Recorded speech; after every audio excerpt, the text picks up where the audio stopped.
counting me out, left me in the dark. But the fire's still burning, igniting the spark.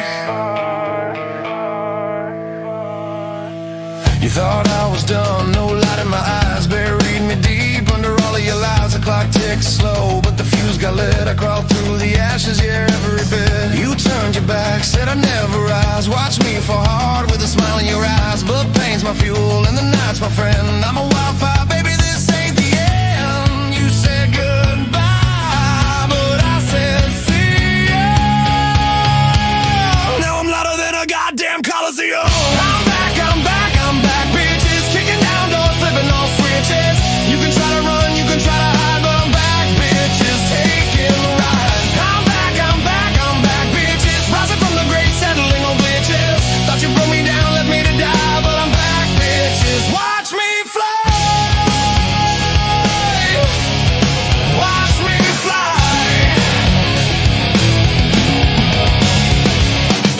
They whispered low, said I'd fade away. Laughed in the shadows, had the cruel say, but I'm a sunrise, turning night to day, burning brighter than your betrayal's gray. Fangs out sharp like a lightning crack, claws in deep, yeah, there's no turning back. You stabbed the knife, twisted it slow, but I pulled it out, now it's time for the show. You feel that rumble, yeah, I'm on the attack. The ground is shaking, and there ain't no slack. You walked away like I was yesterday's news, but revenge tastes sweet when it's me you lose. I'm back, I'm back, I'm back, bitches. Kicking down doors, flipping all switches.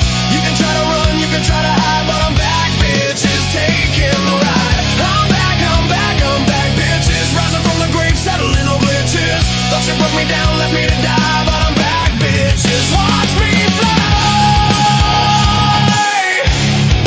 Watch me fly. I'm the phoenix rising, I'm the roar you hear. I'm the chaos coming, I'm the storm too near. Every scar's a medal, every bruise a crown. I wore your betrayal like a thorn-filled gown, but I tore it all, bled out the pain. Now I'm unbreakable, driving you insane. You tried to bury me, drown out my name, but I'm the earthquake, baby. Feel the ground shake.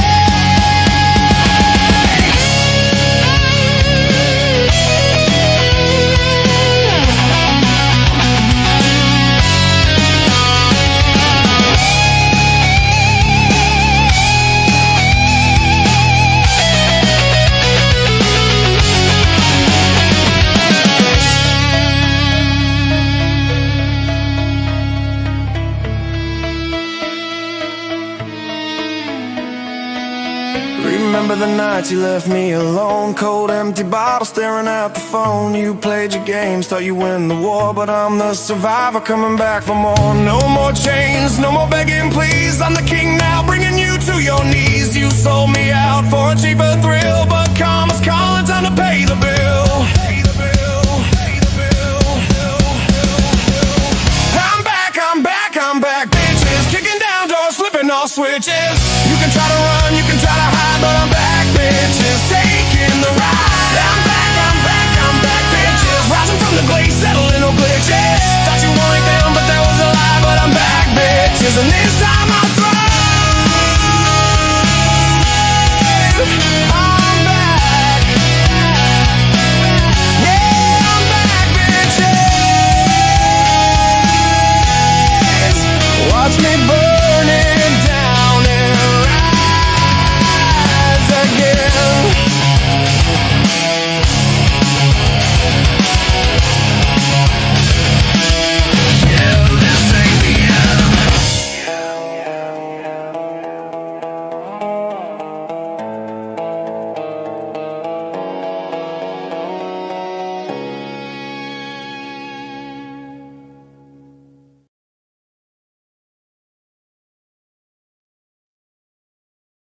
Remember the title. It's so dumb.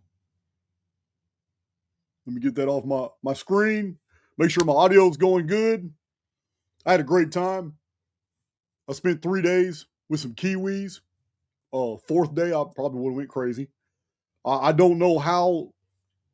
I mean, I understand the grammar is going to be different, pronunciation, enunciation. These things are going to be different from culture to culture, even among the English language.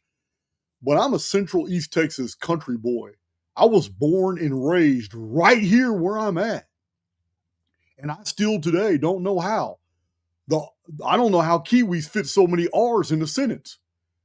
I don't even know. I listened to one sentence like I'm thinking, man, there's only 2 R's in that whole sentence. How do they get 18 R's in that sentence? I know I counted something past 15 R's.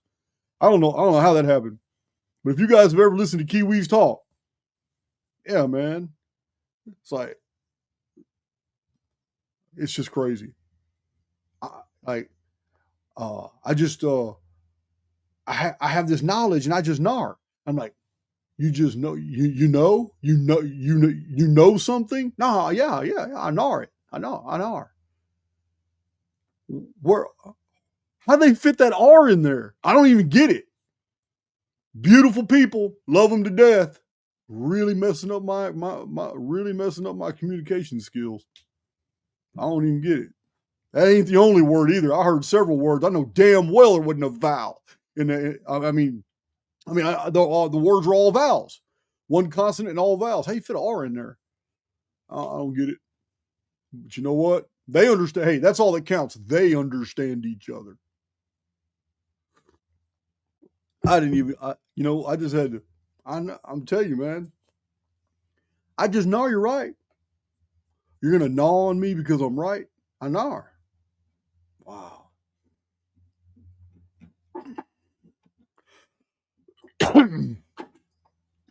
Hey, don't come in here tearing anything up. Oh, this dog. I love Bella to death, but damn, she already took over the other TV. Yeah, you're gonna ask my guests when they come. She takes over the TV.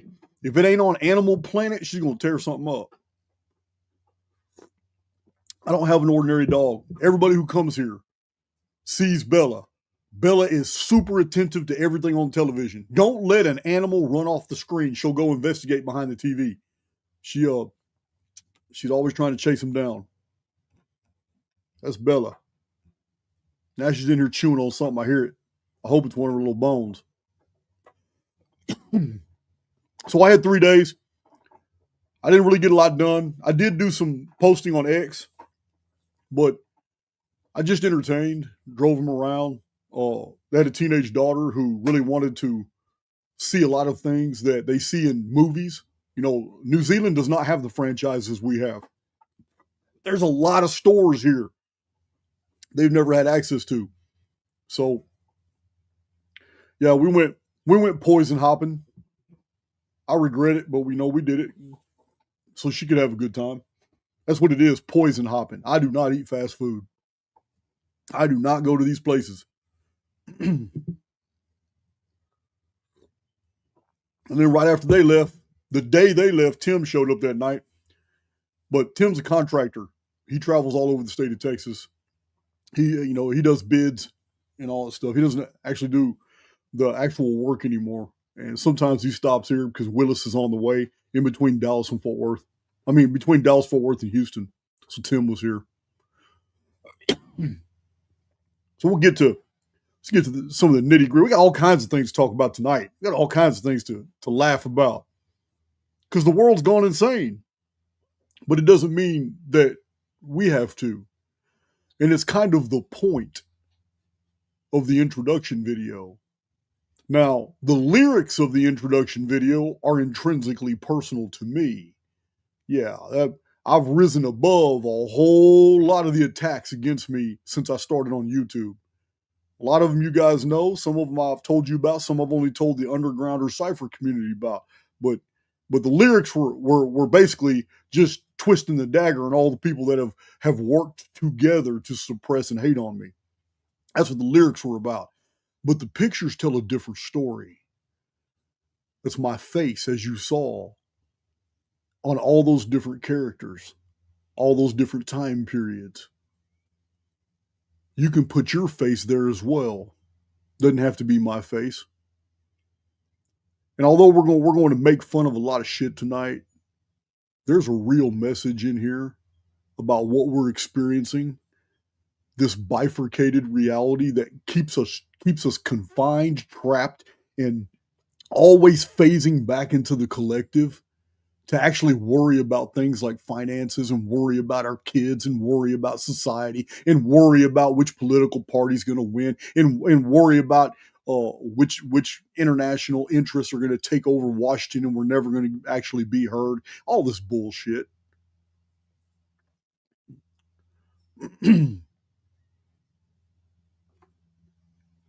Every single one of us here are a highly personalized, informed field.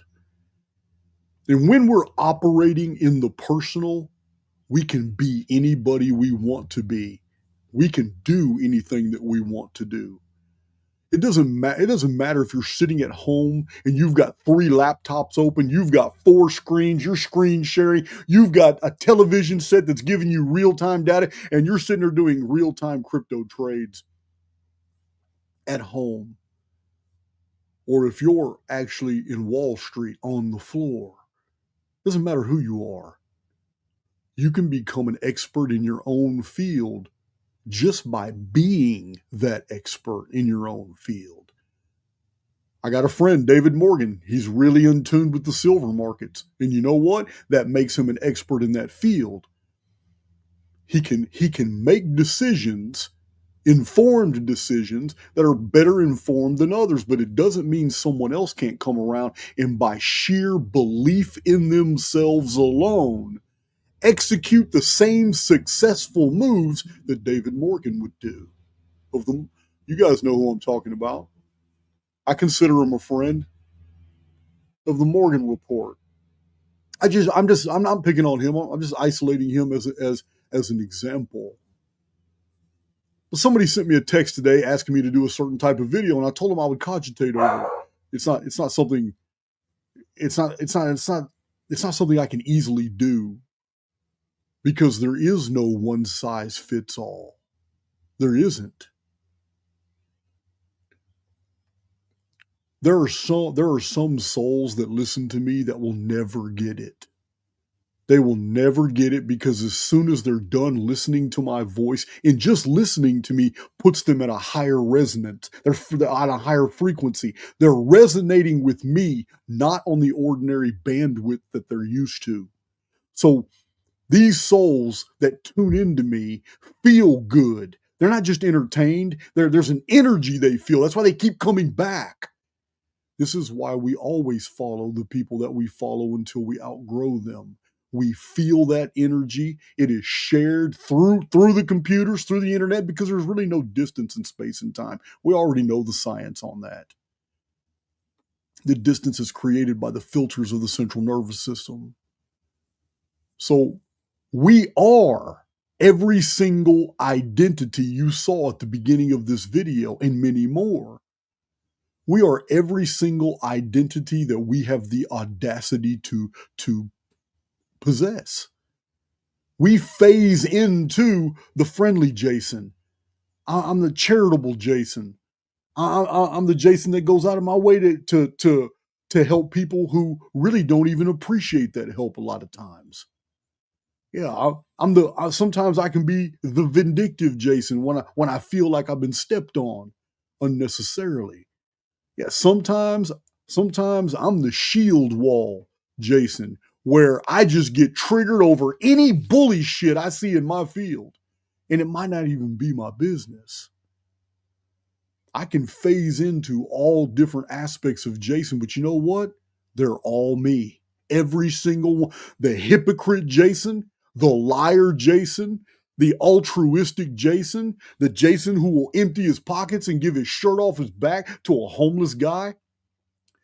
I am the Jason of both spectrums, good and evil.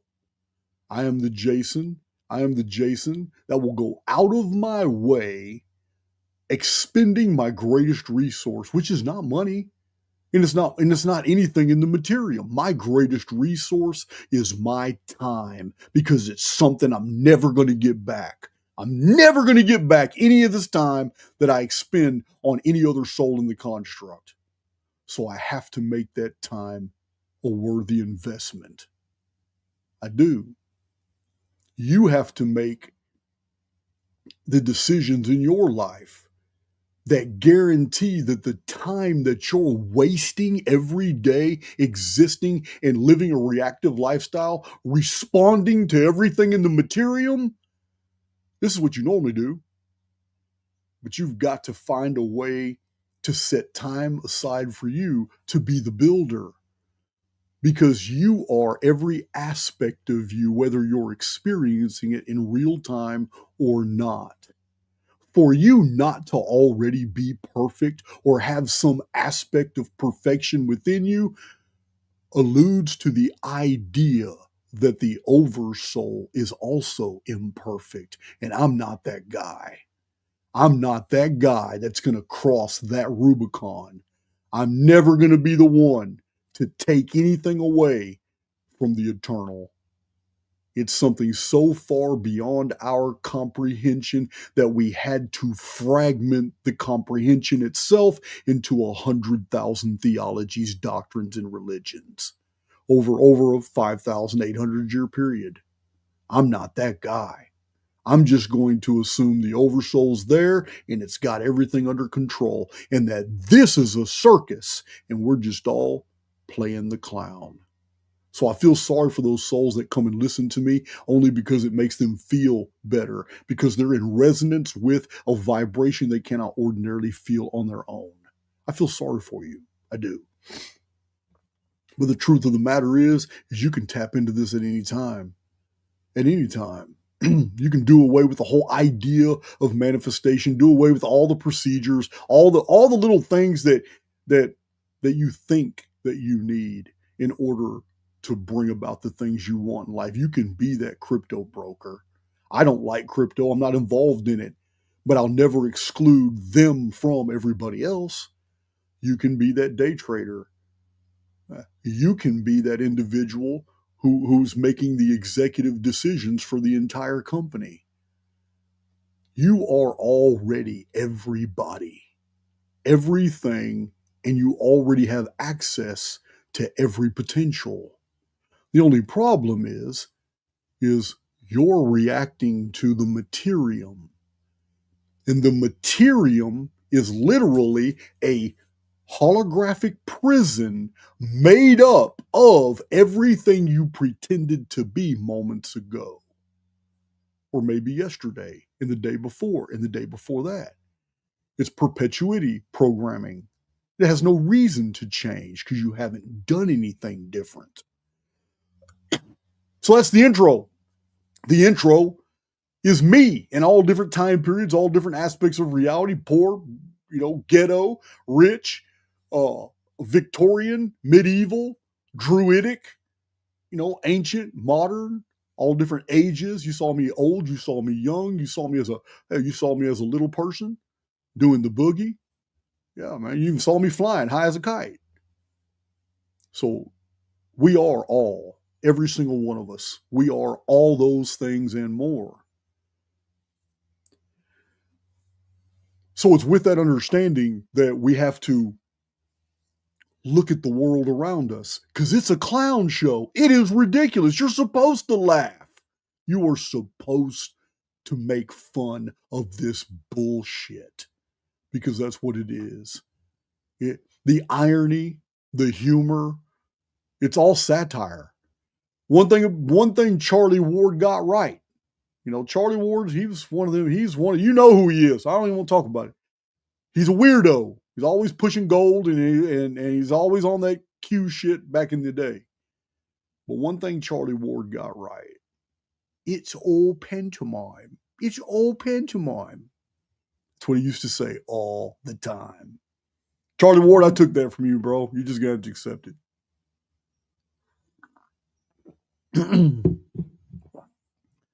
At least he wasn't like all those other guys. What's the other guys back then? You know who I'm talking about. Oh my God, I know you know. Charlie Ward and his whole little old crew. Remember Mel K?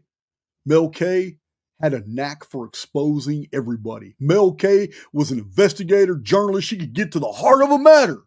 Man, this woman here was amazing in the Q movement, decoding the drops, would tell you who's who out of everybody. But Mel K would not talk about a Jew at all. Those were some clowns in the circus she wasn't allowed to talk about. Yeah, and then you had, Monkey Wrench, Monkey Works. You know, Monkey Works. Every month, Monkey Works talking about Guantanamo Bay. Everybody being sent to Guantanamo Bay. Man, stop it! Stop it! None of those people were executed. Nobody was sent to Guantanamo Bay. Nobody was beheaded. It is just, it's so dumb. The whole thing is so dumb. I used to tell everybody, man, and people laughed at me. I said, guys, you don't understand, man. Charlie Ward and Simon Parks, Monkey Works, all these guys. What's that dude? Bull Pony that's always on Nino. They're all patriot pacification deals. I used to say this 5 years ago. 5 years ago, I was telling everybody, man, they're patriot pacifists. This is Operation Trust of the Bolsheviks all over again, man. It's just in America now, getting all the patriots to chill. But it's all theater. Every bit of it was theater. Come on, stop.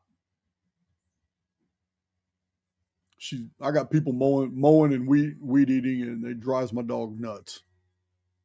You sit down, Bella. Sit down. Come in here for a while. So yeah, we got. So actor Kevin Spacey. You remember Kevin Spacey? How many of you actually remember the multiple sexual assault allegations Kevin Spacey has? Now, this comes out also. I don't know if the Epstein files are real or not, but in the Epstein files, he's like named as one of the darkest, one of the worst out of that crew there. I don't know, but in the real world, I don't know about the Epstein files, but in the real world, Kevin Spacey had multiple sexual assault allegations against him, published in 2017. Y'all remember that? He was even charged in the United Kingdom. Do y'all remember that about Kevin Spacey? Super famous dude, been in a bunch of movies. Acquitted by a London jury. Imagine that. The city. London. London's called the city by people who know what London really is. If you think it belongs to England, you're wrong. But yeah, Kevin Spacey walked right up under that in 2023. So yeah, man. After the London court decided that they weren't going to pursue the charges, the United States courts also decided that, you know what, we're not gonna do no jail time either. Yeah, Alec Baldwin, remember him? Been in a bunch of badass movies, good actor, awesome. Alec Baldwin had all kinds of. Alec Baldwin was in some fantastic movies. Remember the involuntary manslaughter charge related to the 2021 fatal shooting of the she was, I don't even know how to say it, cinematographer Helena Hutchins. Didn't he shoot her in the face on set? Yeah. It's crazy, man. Famous guy shoots a woman on set. I don't remember exactly what she was alleging, but she was a part of some type of project and they wanted her quiet. I remember reading about it years ago, or a couple of years ago. I can't remember why they wanted her dead. But yeah, Alec Baldwin got a pass. Got a pass. We're going to say right now that it was an accident because he wasn't convicted of that. So I'm assuming that Kevin Spacey was accidentally accused of multiple sexual assaults. I mean, that's what we got to run with, right? Alec Baldwin was accidentally accused of killing a woman with a pistol he fired. It was an accident. Helena Hutchins is accidentally dead. And I'm pretty sure the courts accidentally let him go.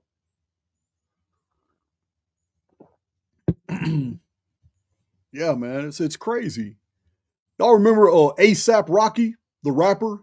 I don't listen to rap, don't really care, but he was that was assault. What was it? Assault with a semi-automatic firearm in 2021 in Hollywood.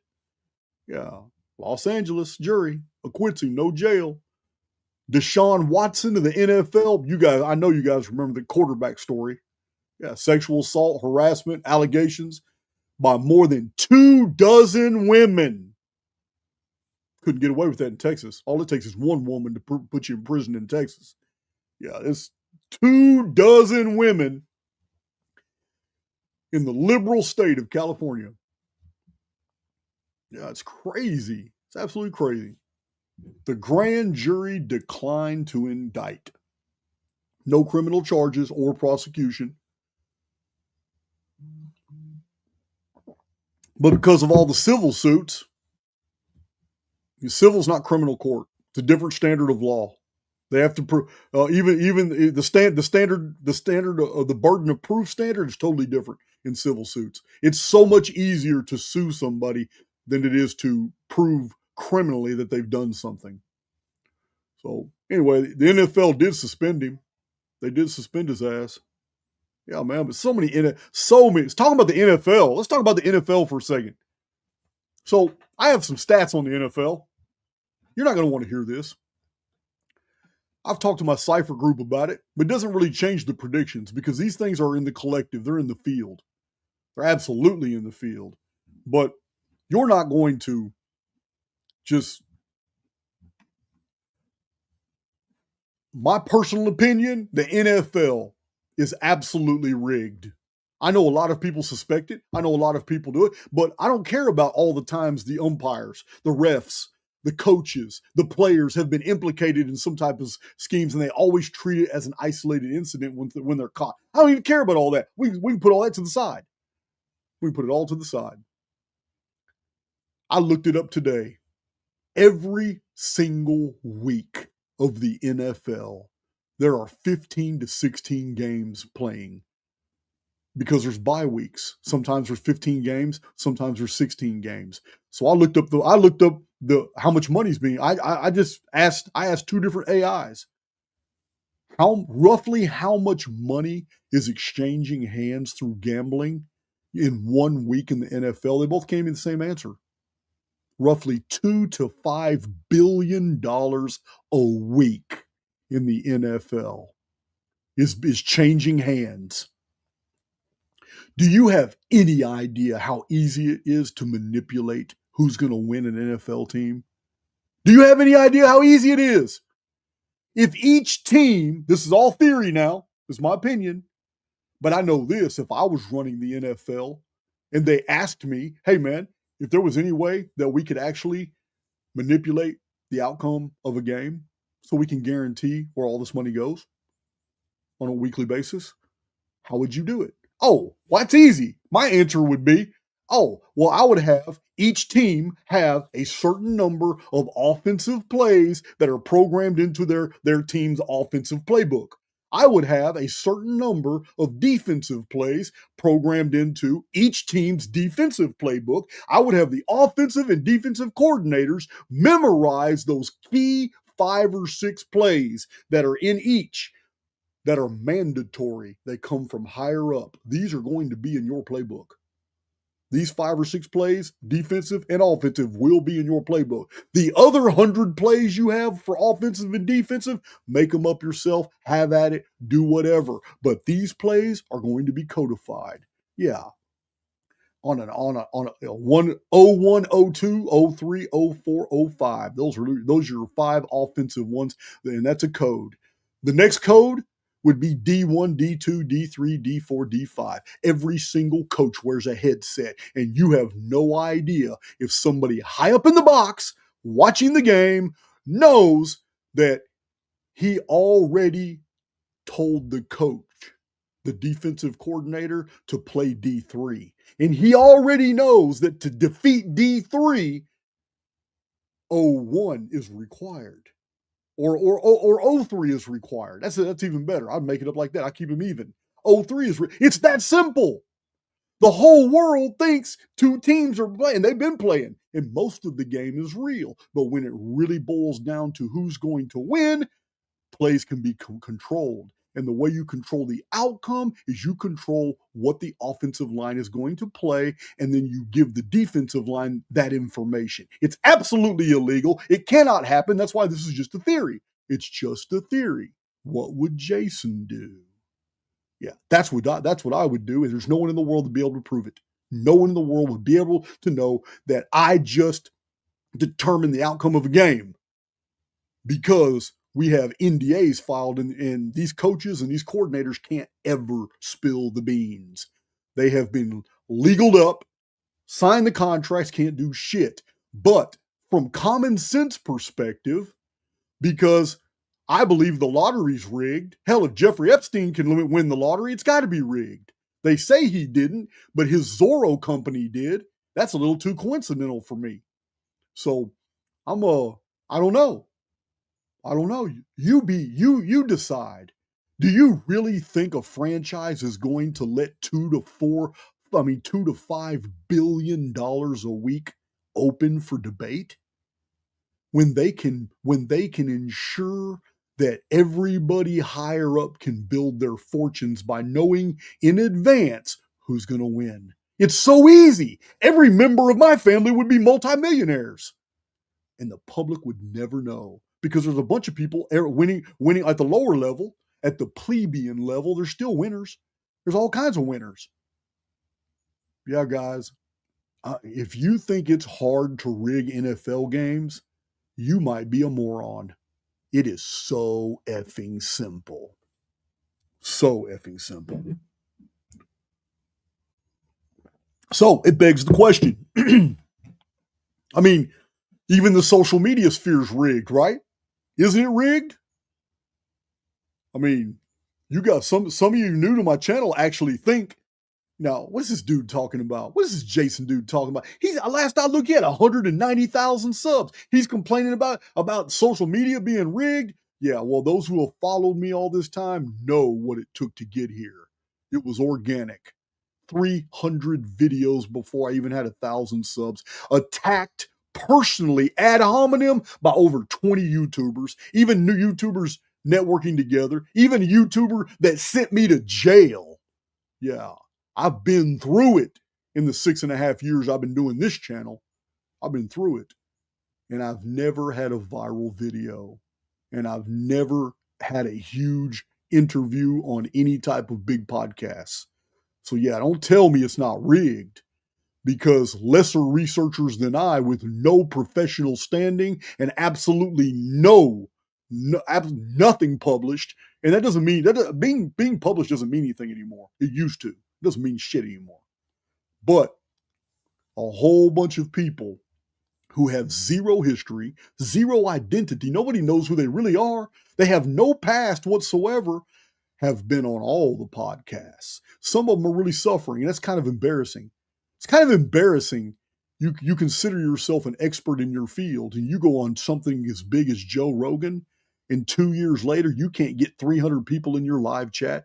Yeah, that kind of makes you wonder, why were you on Joe Rogan to begin with? How did that happen? So social media is rigged. It is rigged. Nepotism is how these guys get these gigantic podcasts, because once you start uncovering all the details and all their interrelationships, you find out they're all the same people. So yeah, don't tell me it's not rigged, because it is. And if social media is rigged, who's going to be allowed to go to certain plateaus and echelons? Who's going to have an ear of the people? If that's decided, why isn't sports? How can anybody in this time actually believe that any franchise is ever going to allow that much money weekly to even be in question? There's no way. That's my personal opinion. There is no way the powers that be are going to let $2.5 billion a week 21 weeks of NFL. You're gonna let that much money. It's gonna end up being over $1 trillion. To chance? No. No. You can sell that bullshit to somebody else. Like I say all the time, I'm not trying to hear it. I'm not trying to hear it.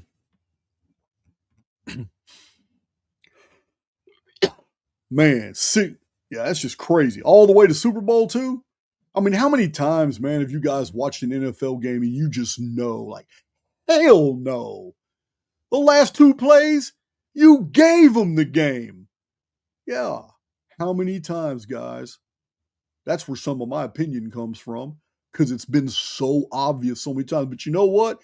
When you're at that level that you can shot call and determine where $2 to $5 billion a week actually goes, if you're that heavy, you don't give a damn what the plebeians say. You don't give a damn what all these people say. They don't care. You don't care. You've got so much money, you can call that umpire and say, "Hey, man, check this out. You're already 63, bro. You've been with the NFL 20 years. Go ahead and call that, man. Yeah, you need to call that.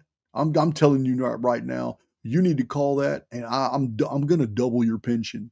You're going to take a lot of shit. People are going to hate on you, but this is your last game. You're going to retire after this game. Make the call, retire. I double your pension, and fuck off." You don't think these deals are done all the time? Shit. You haven't been paying attention to sports.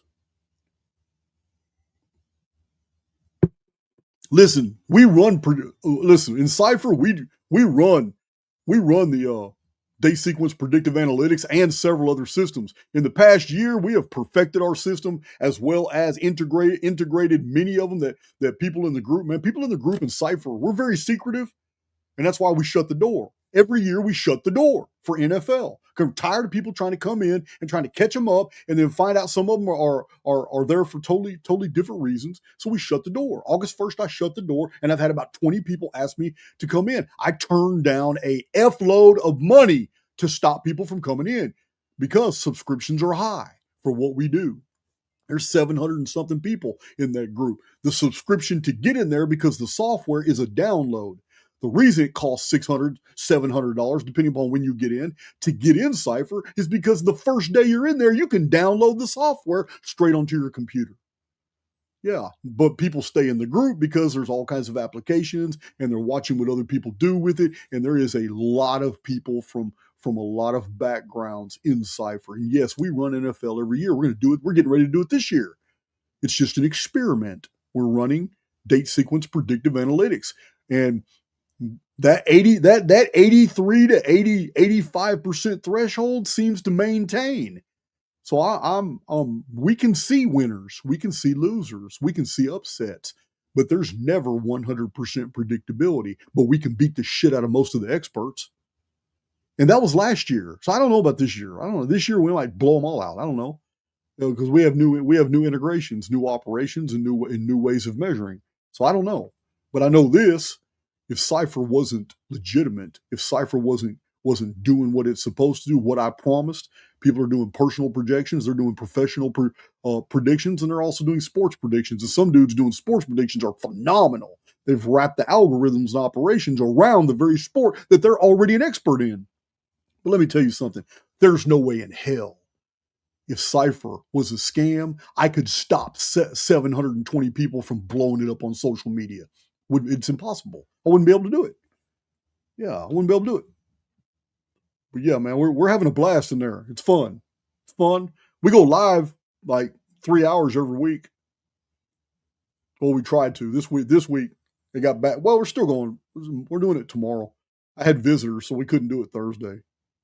But yeah, man, it's awesome. And yeah, Cypher, we have seen evidence that games were supposed to go a certain way. Everything, all the tickers, everything was like, man, something happened here, man. But we don't, but you know what? We just roll with the punches. We're not going to cry about it. We're going to do our best. Not going to cry about it at all. But yeah, that's NFL. I don't know. What do we start talking about NFL again? Oh, Deshaun Watson. Yeah, you know what? Deshaun Watson. All his charges disappeared. Yeah. It all depends on who you are. What about Brian Warner? I know you guys know who Brian Warner is. Come on, somebody in the chat. Somebody in the chat has to know who Brian Warner is.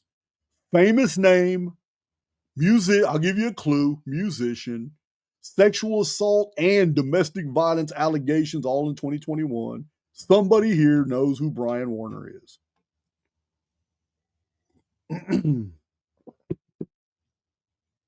Oh, well, I don't have any takers. All right.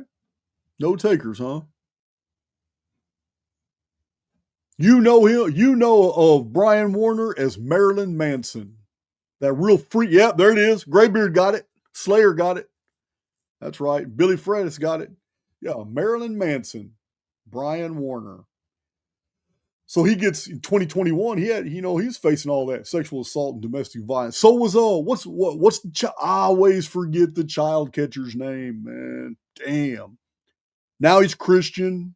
He's still facing charges, I believe, but it's been years since 2012. He still hasn't gone to jail or anything. How come why do I have such a problem remembering Russell Brand's name? Thank you, Russell. Thank you, Graybeard. I don't know why. Every single video I've ever tried to say that dude's name, I'm stumped. Russell Brand. Yeah. Yeah. He had 4 different women accusing him. Whatever happened to that? Yeah. It's always Los Angeles, guys. Los Angeles spent years investigating Marilyn Manson only to drop the case. Yeah. So, guess why the case was dropped? Was it because he was innocent? Was it because there's no evidence? Was it because they rescinded their statements? None of the above. None of the above. The actual reason the case against Marilyn Manson was because statute of limitations.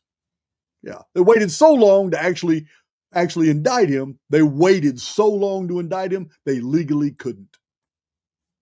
Man, he got lucky. He got lucky. So, Armie Hammer. You remember it's like Armand Hammer, but his name is Armie Hammer. Armie Hammer. Sexual assault, rape allegations, all 2021. Man, all this stuff happened at the same time, all recently. Yeah, man. It's crazy. From 2017 all the way up till now. It's so crazy. Again, Los Angeles. Famous person, Armie Hammer. They declined to prosecute. C.K. Lewis, or was it Lewis? Wasn't it Lewis C.K.? A comedian. Yeah, he actually admitted. He admitted to masturbating in front of women without their consent in 2017, man. He admitted to this shit. He's a comedian named Louis C.K. He was accused of this shit and he admitted it. No criminal charges filed. In Texas, you would get a sex case. Yeah. That's Los Angeles. That's Los Angeles.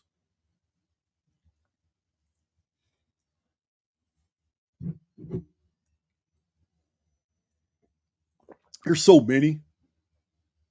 What about Justin Timberlake? Driving while intoxicated. He pulled a what's that black golfer's name? Damn it, man. He pulled one of those moves. I can't remember that dude's name, man. Saved my life. Super famous black golfer. Whereas if he would have been white, he wouldn't have been near as popular at all. At all. But yeah, man, it's Justin Timberlake driving while intoxicated and arrested. In Texas, they're going to put you in jail. You are not going to be drunk driving in Texas. Texas is a law enforcement state, and they're super bad. They're very hard on any type of DWIs in Texas. Tiger Woods, yeah, that's who it is, Tiger Woods. So, yeah, and in Justin Timberlake, he pled guilty to drunk driving. Sure did, in the Hamptons, New York. He pled guilty. His license was suspended, but there was no jail time. But what do you need a license for? You're Justin Timberlake. Yeah, man. Just have Carmen Diaz drive you around. That's who you used to like doing movies with. Okay, I got one for you. What about Al Franken? Al Franken, former U.S. Senator and comedian. Multiple sexual assault and harassment allegations. Again, 2017. Resigned from the Senate. Man, this shit was so bad, he resigned from the Senate. You know what? No big deal. Never saw the inside of a jail cell. Was never indicted. Never went before a court. No jail fine. I mean, no fines. No restitution to victims and families. Nothing. He got a pass. John Lasseter, former Pixar executive. He was accused of a pattern of workplace sexual harassment in 2017 too. So he took his leave. There was never a criminal investigation about it. That's Pixar. That's Walt Disney's Pixar executive. Yeah, man. All the insider trading in the government, Mr. C, you're right. I can't even. What about Sam Bankman-Fried? Weren't they trying to get him out now? He's a part of a huge wealth transfer. Sam Bankman-Fried, I believe that was his name. Sam Bankman-Fried. Something like that. Yeah. Billions of dollars, and then turn around, throw him in jail. But he's like in a golf course facility, and then now they're already talking about doing something else. Harvey Weinstein is another. Yeah. It's the rules. Yeah, the rules are for thee, not me. You guys have heard it before. It's ridiculous. Absolutely ridiculous. So let's see. Y'all remember Charlie Rose? Charlie Rose is TV host. Again, multiple sexual misconduct allegations. He was fired from shows for this shit. No criminal charges. Oh, speaking of TV, Matt Lauer. I know you got Lowry. How you say it, Lowry or Lauer? Yeah, a little Poindexter looking dude that was always sitting next to Katie.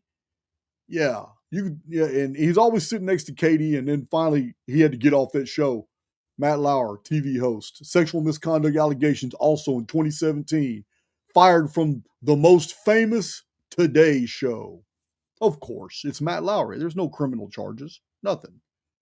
Yeah, so James Franco, he's just another actor. Sexual misconduct allegations involving students. Yeah, 2018. No criminal charges or jail, but they sued his ass. I think there was a settlement in court behind that.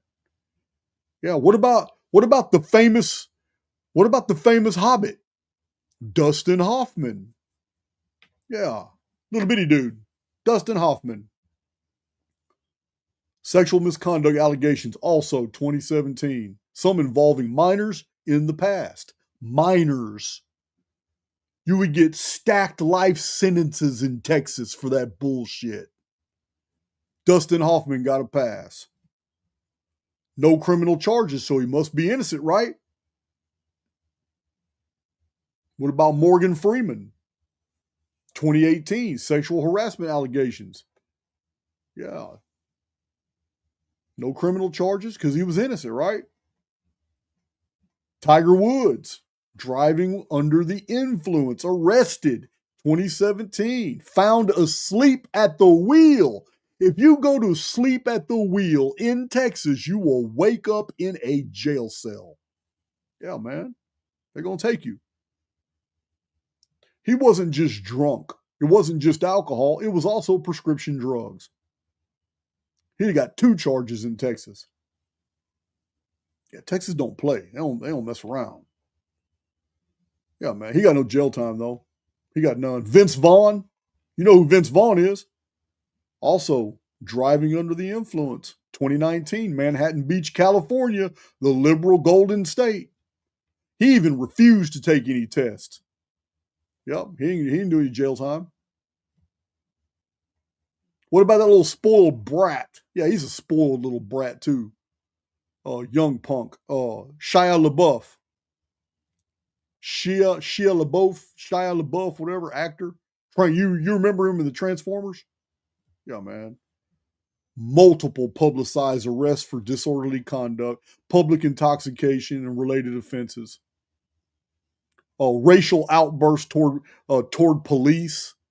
Yeah, man. Come on. No jail time.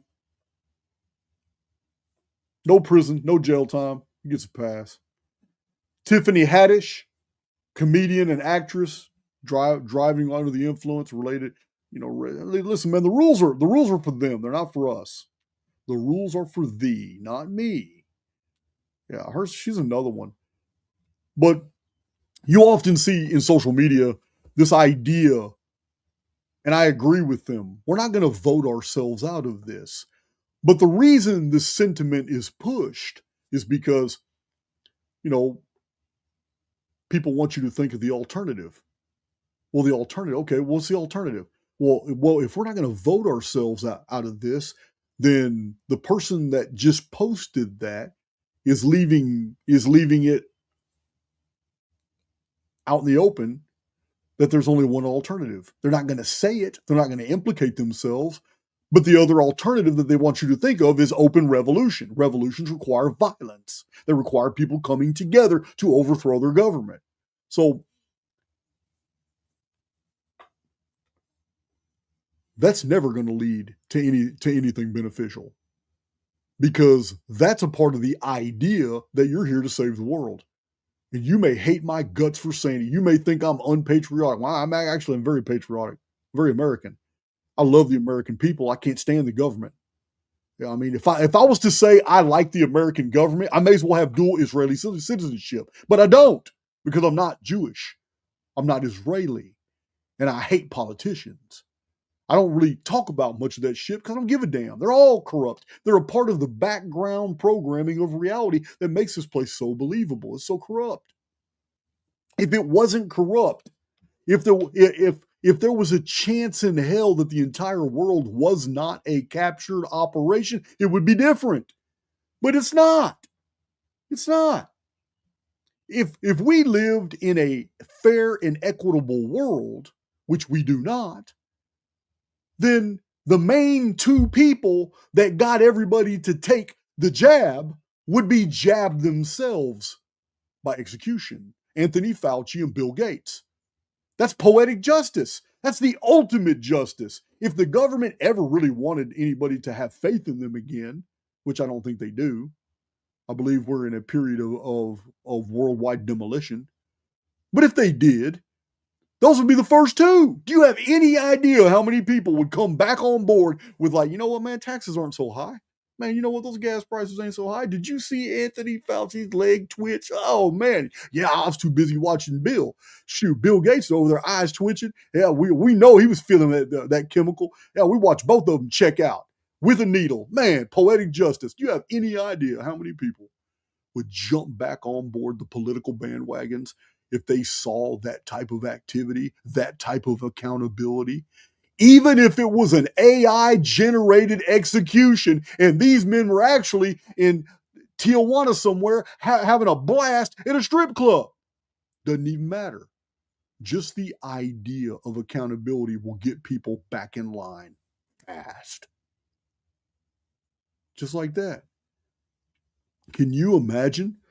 Can you imagine how people would come together back under their collective nationalist banners so quick if their governments actually provided footage of Hillary Clinton being dragged kicking and screaming into a U.S. court? Yeah.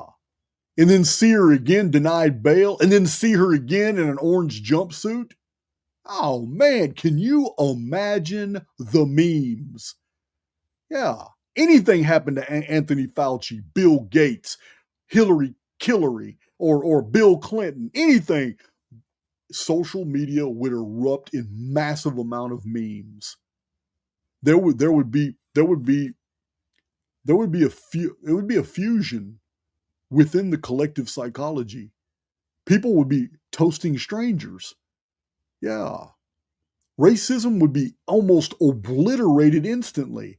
Blacks and whites would be on the streets, man, toasting each other, buying each other Modelo's and bourbons and like, hey man, check it out, man. 6 o'clock, you gonna be there? What's going on, man? They finna stretch Bill's neck. We're gonna see him flopping around like a fish. Hell yeah, I'll be there, man. So everybody, public square, there's big old TVs, everybody's gathering out. Why? Do you have any idea how society could change overnight if this was demonstrated, if this was shown? Yeah, man. Everybody, we just saw Anthony Fauci check out with a needle the other day, flopping around like a fish, had him tied to that bed. You know what? And Bill Gates was after him. And then, man, Hillary was the best because she was kicking and screaming, fighting the whole way. And they had nothing but females wrestling her down and putting her up under that guillotine. And she was not going. And only when they locked that wooden stock over her neck did she start pleading. She fought all the way. But once they locked that stock on her and she realized that blade was about to come down, that woman was singing. Bill made me do it. I swear, Bill made me do it. I didn't want to do it. My daughter knows all the secrets. Ask her. Bill made me do it. She'll sing like a canary. And then off with her head. Do you have any idea how fast the elite could bring the entire population of all Western nations back to agreeing that taxes are okay, gas prices are okay, inflation's okay, because they are showing accountability. People are very forgiving. They're very, now when I'm talking about people, I may not be talking about you guys. Anybody listening to me is in some degree of average or more than average intelligence, as well as awakened. But the general population, they're always looking for a reason to believe. And that's what makes the collective dangerous. And if Hillary's head hit the bottom of that basket and the whole world was silent and the news speakers actually picked up that thump, the cheering, the applause, people would totally forget the government just tried to kill you. People would totally forget that almost everybody in Washington has dual citizenship. People would totally forget that gas prices don't need to be near that high for oil and gas companies to still make a profit. People would totally forget that the local restaurants aren't even selling real steaks anymore. Oh, I'm pissed off at Chili's, guys. Again, my personal opinion, but I've been to Chili's several times and I'll order their sirloins and I'll order their ribeyes. And I'm not tasting steaks the way I was raised to know steaks taste. I'm a texture guy. That's why certain foods can't go in my mouth. Yeah, everybody, all my friends and family know certain foods cannot go in my mouth. I'm a texture guy. It ain't about the taste. And also, there's something wrong. I'm at Chili's and I don't order steaks anymore at all from Chili's. I've even told them at the Chili's right here in Willis, nope, no good. I have something else. They know I used to come in here and always eat steak. I'm a carnivore diet. I'm just going to eat I won't touch their steaks. There's something wrong with them. Yeah, they don't have the same texture. They don't have the same feel. The blade and the fork don't sink the same way. They don't taste the same way. Why do they got to put all this seasoned sauce on the steak? Steaks have their own flavor. So man, I did takeout one time too because I was so distressed. It was tasting terrible at the restaurant. So I did takeout at a different time, brought it home, washed all the sauce off. This was not a steak. I got it from Chili's, guys. Chili's franchise. I got it from Chili's. I started cutting on it. I'm at home and I washed all the seasoning. They drown it in seasonings to cover up the fact that this shit has no taste. It is zero taste. I get all my meats from a butcher shop right here that's local now. I do not go to Chili's. I don't, yeah. Chili's ain't the only one I suspect that from. I also suspect another place I go to called Twin Peaks. And I'm not cool. I've entertained several friends at Twin Peaks, and the meat there, yeah, something's wrong with it. No, I'm not feeling this shit. I love beef.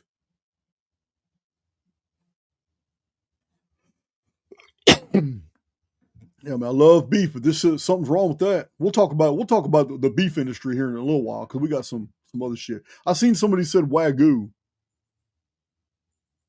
Yeah, something's wrong with that meat. It's terrible. I don't eat none of that shit no more, man. Oh, I don't go to McDonald's. Yeah, fast food. Yeah, Wendy's, McDonald's, Whataburger, Taco Bell. Even that one that everybody thinks is good because they're Christians and they're not open on Sunday. You fool, you sap. Chick-fil-A, the worst. Yeah, man. All the franchises are basically processed food. The restaurant chains like Chili's, Cheddar's, the lower ones, they're crap, dude. They're crap. Chili's has become crap. I can't think of some of the other ones right now. It's getting to the point where if you want to eat nutritious, find one of those taco stands on the side of the highway. Everything they got straight out the grocery store. They're making the tacos and fajitas right there in front of you.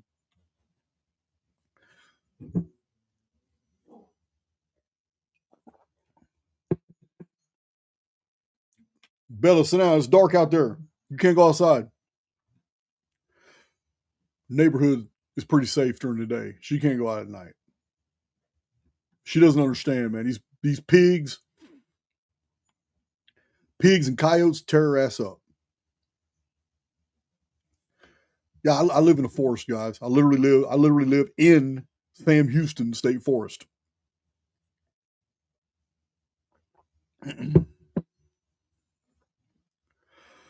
And I have a whole creek.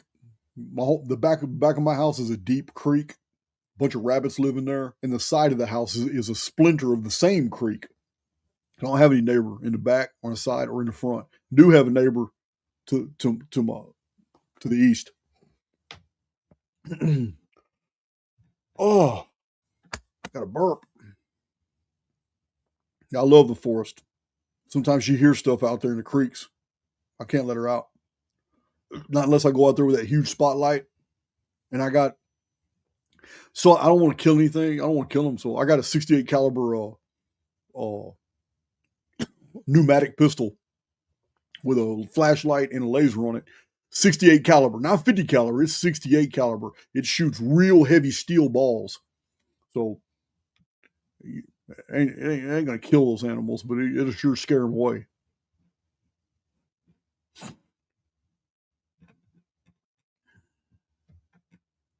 Let's see. All right.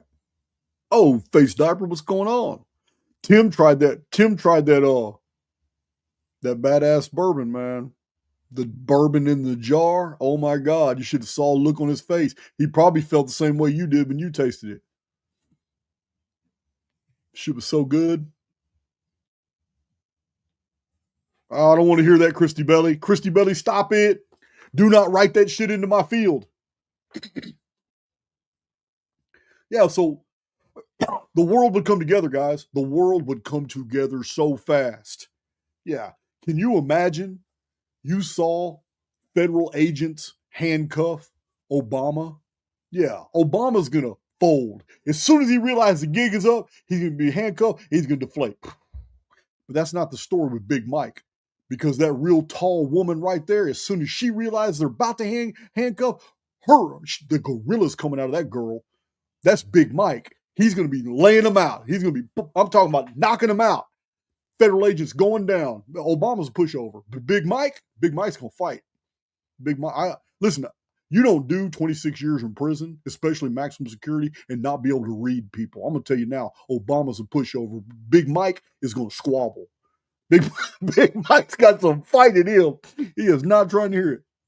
You don't think that when he signed the contract years ago and he was told, look, man, you're going to spend like the next 40 to 50 years of your life, man, wearing high heels, man, and a skirt, man, and you're going to have to learn how to tuck. And you're going to have to learn how to tuck and walk.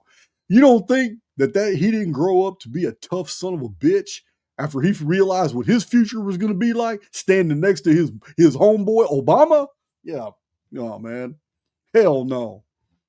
I guarantee you, do not underestimate a man because he wears a dress. He can beat your beep. I'm telling you. Listen, Big Mike has been walking through life just knowing that someday the cat's going to be all the way out the bag, if you know what I mean. And Big Mike knew that day was going to be coming, and I guarantee you he's got his boxing game ready. Because listen, they didn't let Joan Rivers make it. Joan Rivers was quick to tell us she made her living. Joan Rivers made a living saying what nobody else would say. That's how Joan Rivers made a living, guys. That's how she got famous. She was known for being uncouth. She was known for having no filters, and people loved her for it. And all of Hollywood loved her for it. Everybody loved her for it. Because she played by the rules. And rule number one in Hollywood is you can make fun of everybody. And you can even make fun of Jews, but don't ever call attention to the fact that they are Jewish. Joan Rivers obeyed the law. She was playing amongst monsters. And she survived until the day in 2019 when she decided to just let the cat out the bag. And she literally told the world, shit, Obama's the first gay president. He's not the first black president. He's the first gay president. And Michelle's Big Mike. That's a man. That's Joan Rivers. Yeah, 4 weeks later, she was dead. Yeah, man. Y'all remember all that?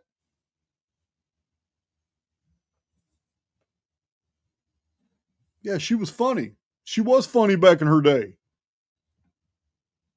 She was funny. I'm gonna tell you now. I wouldn't fight Big Mike. I wouldn't. Hell no. Hell no. Why would I ever fight Big Mike? I'll fight somebody far down. I'd fight Mike Tyson before I'd fight Big Mike. Yeah. Yeah, everybody got a plan till they get hit in the face. I'll go toe to toe with Mike Tyson. I am not stupid. That man would beat the crap out of me. Don't get me wrong, man. I held my own in maximum security, but it's a different. But Mike Tyson's a different level. Mike Tyson is a killer. Yeah. We prison brawl. Mike Tyson is trained, got the peekaboo style, and I already know. He already knows how to take me out. Mike Tyson would take me out just like that. He already knows. He already knows. All you got, man, he's going to see me one time, post up, and he's going to hit me with that left in my side. And like everybody else, I'm going to go, ooh. And then he's going to come up with that uppercut because I'm going to open up my hand, bam, and I'm over with. And I can predict exactly how Mike Tyson would take me down if I went in the ring with him. And it would happen just like that. Boom, pow, I'm out. Just like that. But with Big Mike, I would accept that fate. I would fight Mike Tyson, even knowing that I can predict exactly how Mike Tyson, according to his training, would take me out. He would take me out probably in 2 hits in the first round, and I would go down in history as the fastest Mike Tyson knockout ever, and then I would be on YouTube videos taking a fall like everybody else. But I ain't fighting Big Mike. Yeah, I can take it when Mike Tyson knocks me out. I can wear that as a badge of honor. Man, you're supposed to knock me out, dude. Now let's go drink one or smoke one after you beat my ass. But not Big Mike. There's no way in hell I'm gonna let Big Mike walk away from that ring talking about, hell yeah, I got up in there with that punk ass white boy. I had to tuck a little bit. Yeah, I tucked my shit a little bit. But once I was all arranged, yeah, I knocked his ass out. No, that story is never gonna get told. I'm not going in the ring with those monsters. I'm not trying to hear it. Not trying to hear it. That's not happening. He can just go ahead and call me out, and I'll just go ahead and just tuck my tail and run because I have not. Yeah, you're not getting those kind of bragging rights on me.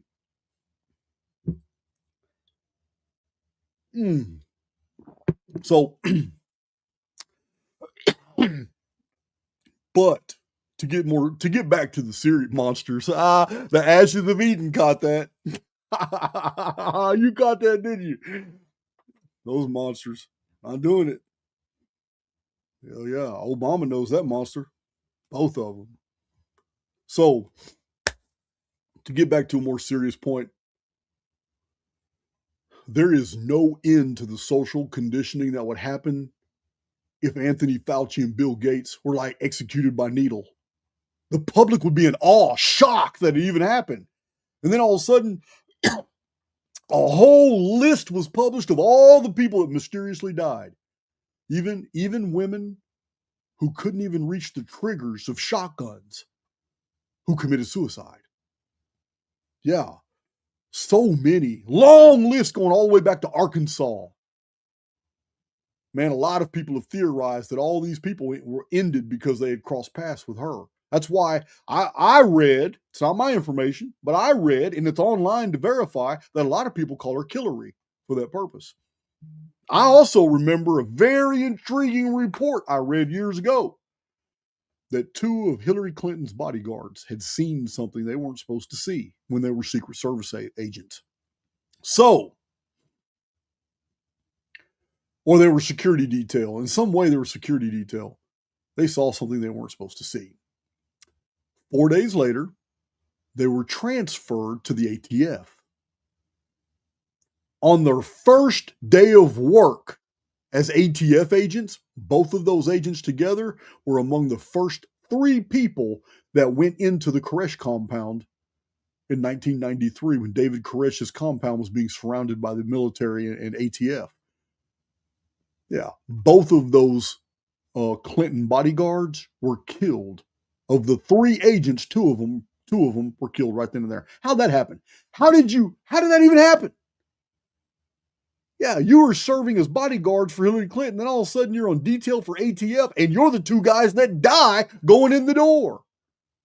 Wow. So many stories like that. Yeah, Waco, Texas.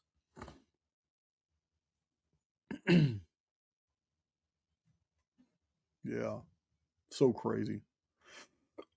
So, can you imagine what would happen if Hillary and Bill Clinton were handcuffed and all that, and that should happen?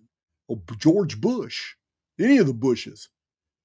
Can you imagine all the television stations in the United States being taken over and the government actually showing a list of crimes, evidence, indictments, cause numbers? That's important. The cause numbers for each cause the United States has against each individual is going to have an individual number. Those causes can be looked up, like in like LexisNexis, and you can see it. You can verify everything. See, that's the problem. All these people that are talking about the rich and the elite have been executed in Guantanamo Bay. You can't find that in LexisNexis. There are no cause numbers. It's all a lie. All the Patriot Pacification Program guys, all the ones telling you all these people have been executed, and the other ones that are now just actors. The problem is there's nothing you can look up online. You're supposed to be able to look up every cause number in the United States. If for any legal action that's ever been taken, there's a cause number. No cause number for none of this. None of this. So, can you imagine? Why would you secretly execute anybody when you could actually do it and create a phenomenal social construct? People would come together. Let me tell you something. Conspiracy theorists would be the first on the chopping block. Yeah, people like me, but a lot of people like you would be the first on the chopping block because the normies would be able to say, oh, wait a minute. Anthony Fauci, Bill Gates, Hillary and Bill Clinton, George Bush, the Obamas, Jeffrey Epstein, Oprah Winfrey, Hunter Biden, and all his shit, Nancy Pelosi, all these people are rounded up. Anthony Weiner, everybody's rounded up. Indictments. This is the case we have about him. This is what we've proved in court. Here's the date for execution. If this was actually to ever unfold in the public sphere, it would be the most incredible social rearrangement ever. Because the normies, the collective slave, hive mind slaves that are always going to do the 9-to-5 jobs. They're always going to pay all the taxes, they're always going to do, they may complain, but they're going to do every single thing the government requires of them. The normies are the majority. They are not the minority. And when these events were televised and people start talking about them and everybody's watching them, what do you think's going to happen when the collective gets to see all this? They start looking at us. We told you so. Shit, we told you the U.S. government knew what they were doing. We told you there was a plan. They weren't going to let these people get away with it. And then they have nowhere to redirect their pent-up angst but at basically the truther community, online alt media, and all that shit that they feel now misled them. Yeah, man. It sucks being able to see multiple moves in advance. I'm always thinking about all these things. But they're never going to do those executions. They're not. But if it was ever in the making to do such a thing, yeah, it would absolutely start something with all the people who are just waiting to say, I told you so. Waiting to say. Then you'd have all your Simon Parks and Charlie Wards and Mel K's and Patriot and praying medics and X-22 report and Dave. You know who Dave is. Everybody who's been on David Nino Rodriguez's channel, but me. Who else? All the people that have fallen for that Wano saving bullshit, you'd have all of them coming back. And the next thing they would be talking about, oh yeah, see, you guys are wrong about that. And now watch, we have a new quantum financial system coming. Yeah, you're wrong about Space Force too. They really are in communication with the Galactic Federation. Oh man, we would never hear the end of it. We'd never hear the end of it ever. You just wouldn't. I mean, what's the name of the video? It's so dumb. Yeah. Hunter Biden, yeah, he was found guilty. You know that, right? He was not innocent. Hunter Biden was found guilty, indicted. 12 members of a jury indicted him. They saw enough evidence. And then he was found guilty after he was indicted. Hunter Biden was pardoned by Joe Biden. Never spent a day in jail. Can't make this shit up. Can't sit there and the rules are for thee, not me. You know, it's ridiculous. I forgot about that Army Hammer shit. So, yeah, that fake steak shit, man, that is so. That gets me. I'm gonna show you some stuff on steak here. I got some pictures to show you too, but it's just so crazy. Yeah, man. Shit, I can see like shit. Watch this shit really happen. Yeah, watch this shit really happen. Go down just like I said. Then all of a sudden, I got an invite to like Joe Rogan. You can imagine how that conversation would go. I am a critic of Joe Rogan, but you can imagine like, damn, dude, you did a video on YouTube talking about what was going to happen if they actually did indict all these people and then crimes against humanity tribunals and shit like Nuremberg and all that. And then it all of a sudden happened and all this, man, I need to talk to you, man. Come on my show. Can you imagine the conversation between Joe Rogan and I? Yeah. Here's how it would start. It would be Joe would first go, hey, man, you think, you could run by to my community what the hell you told yours and you got all this traction on social media, man. You actually called all this stuff and it came to pass. How that happened? So I would continue to say, yeah, Joe, yeah, man. Let me tell you how it started. It was just an thought experiment, and we'd go back and forth. And as Joe talked to me, he'd be looking up, bringing up all these things, and I would be looking down as I answered to him, and it's so dumb. I don't even know how we could be in the same room together unless he's sitting in a high chair. It's just ridiculous. But I don't even like Joe Rogan. They need to go ahead and change him out. change him out with somebody. They need to go ahead and change him out with somebody who's more relevant. Yeah, man. If you go through Joe Rogan's career, you will see there is nothing natural about the rise of Joe Rogan. He was a real tiny, petite little pretty boy when he first started. Go look at the pictures of a young teenage and Joe Rogan in his 20s.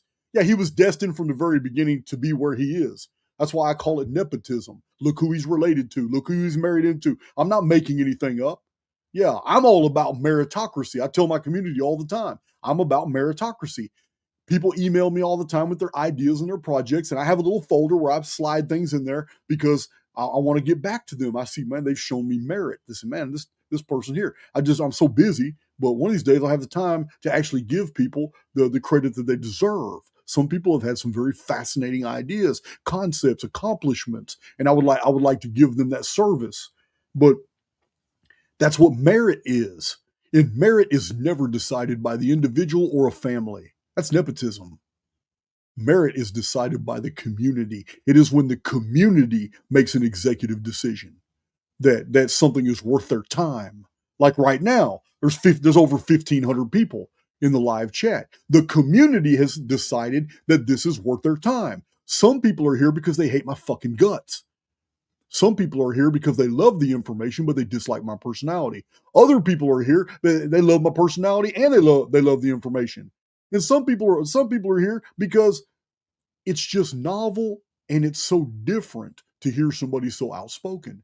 And at my level, 190,000 subs, over 16 million watch hours. Yeah, most channels with 1 million subs don't have near that. 16 million watch hours. It's very unusual. You know, for an ex-con with an 8th grade education, having spent a quarter of a century in prison, to be on YouTube able to discourse and talk about a wide variety of topics. I'm a curiosity, nothing more. Because I will always respect the privacy of those that follow me, I'm not going to tell you who all follows me, but I know. And I had a very humbling experience like a week ago with Justin's avatar, one of my moderators, who sat with me. And I privately told my underground community or my Cypher community, but I didn't give them all the names. But I let them know. I was shocked. I never even thought about clicking onto who's following me. I've been on X for years. I got 40,500 people that follow me on X, and I have never clicked on to see who follows me. But Sir Escanor had brought it to my attention that I unfollowed him. And I'm like, no, I didn't, man. So I've been following him for a while. So I go looking through my stuff, and I'm like, damn, man, I did unfollow him. When did that happen? So I think it was bourbon scrolling. Sometimes I'm bourbon scrolling or I'm grunge scrolling through X. I don't remember unsubscribing for him, but somebody else told me I unsubscribed from them too. I'm like, no, I've never unsubscribed from you. So I'm a little perplexed, but it got me looking in my subscription. I mean, in my followers. So I looked at my followers, and Justin and I sat in here for over an hour after I had already been scrolling through them for 3 hours.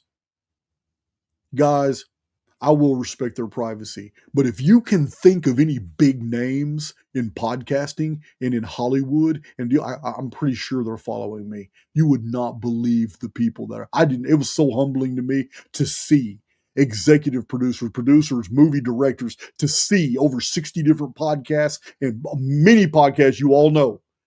Huge people in the field, man. Political analysts. I'm like, what? I didn't know all this time I've been on X. I did not even know I had this silent majority reading my posts and I didn't even know. It's very humbling. This happened last week. So it made me go to my YouTube channel. I went to my YouTube channel with Justin too. I said, man, we may as well check this out. So I went all the way back through and looked at all the gigantic channels that are following me on YouTube. I'm like, whoa, or subscribe to me. It's different. So they subscribe to you on YouTube. They're following you on X. Excuse me. So anyway, I just know I didn't realize how much reach I had till recently. I knew how successful the Archaix YouTube channel is because YouTube tells me. I also have the advanced analytics. I know how successful it is. I just didn't know what my online social media reach was until recently. It's been very humbling, very humbling. And I did know how successful Archaix as a brand is. Well, hell, I get 30,000 visitors a month just on my website. All right, I need to update that, archaix.com. But anyway, I'm just, the whole Joe Rogan deal, I may have offended some people in the past, and I didn't mean to. I was only talking about the people I attack for debates, but I have let it fall out of my mouth before in the past that if you've been on Joe Rogan, you're a shill. My community knows who I'm talking about. Talking about the ancient, stuff that Archaix is about, and the people that I attack for debate. I wasn't talking about everybody else who's been, because there are some guests that's been on Joe Rogan that have been fascinating. And it's a totally different genre of information for which I would never trespass on their domain. So I've said that too in the past. I wasn't talking to everybody. But yeah, it's crazy. But yeah, if I ever did actually talk to Joe Rogan in his studio and we weren't using like a high chair or something, man, after a while my neck would start hurting. I probably wouldn't be very comfortable at all with that shit. But I but I do know my future.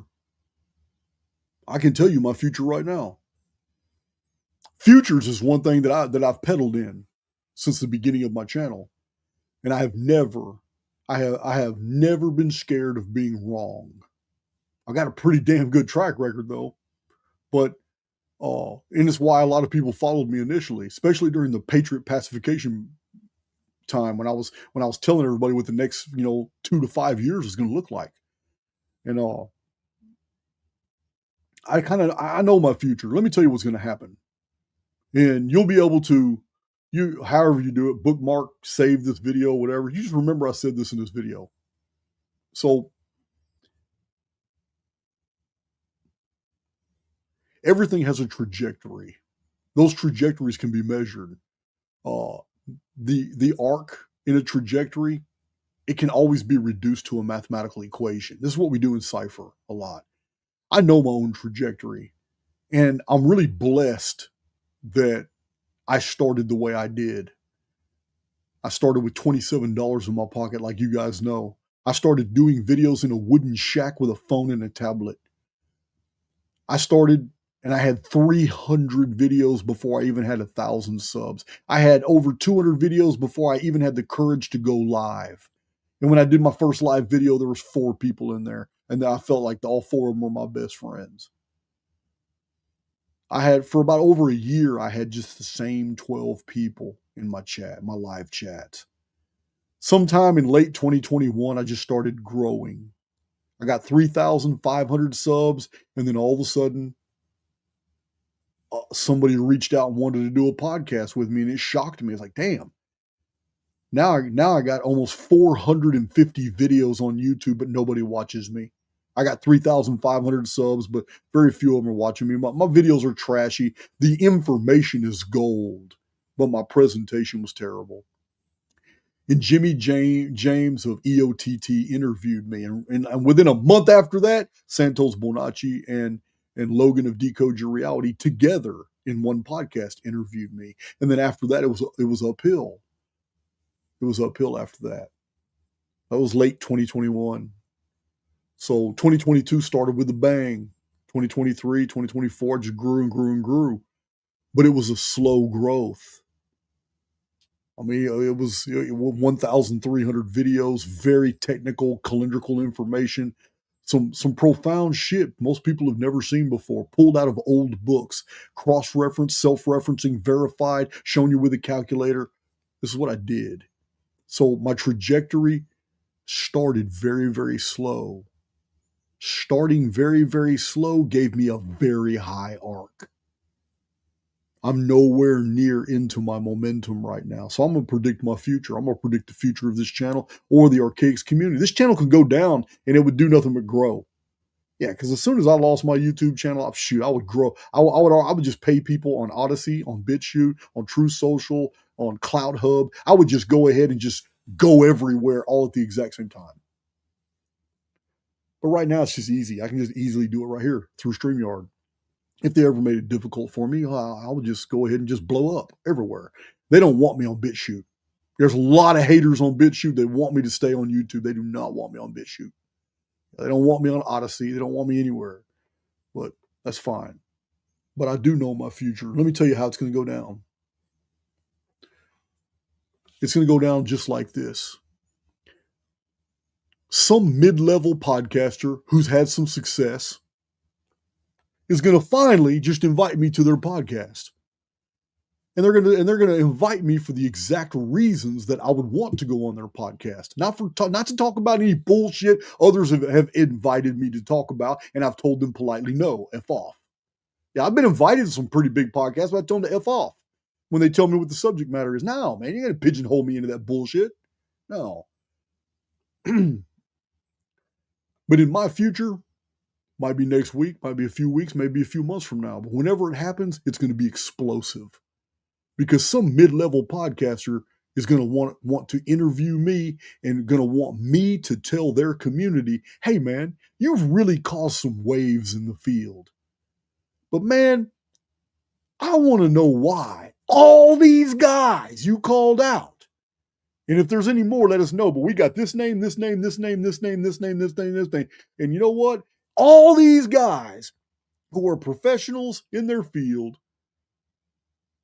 won't even debate you on things that they're claiming, not you're claiming. Man, just explain to our community what's going on, because you're on the attack and these guys aren't even defending themselves. Let me tell you what's going to happen. Some mid-level podcaster is going to want to do this, and I'm going to accept that invitation. And when I do that, we're going to have huge podcasters in the field that are instantly going to go, fuck no, we're not going to get left out of this one. I don't know why everybody's staying back right now, but all it's going to take is that one invitation. It's all it's going to take. Because the big, huge podcasters are not going to want to be left out of this controversy. It's too controversial. I spent 26 years in prison.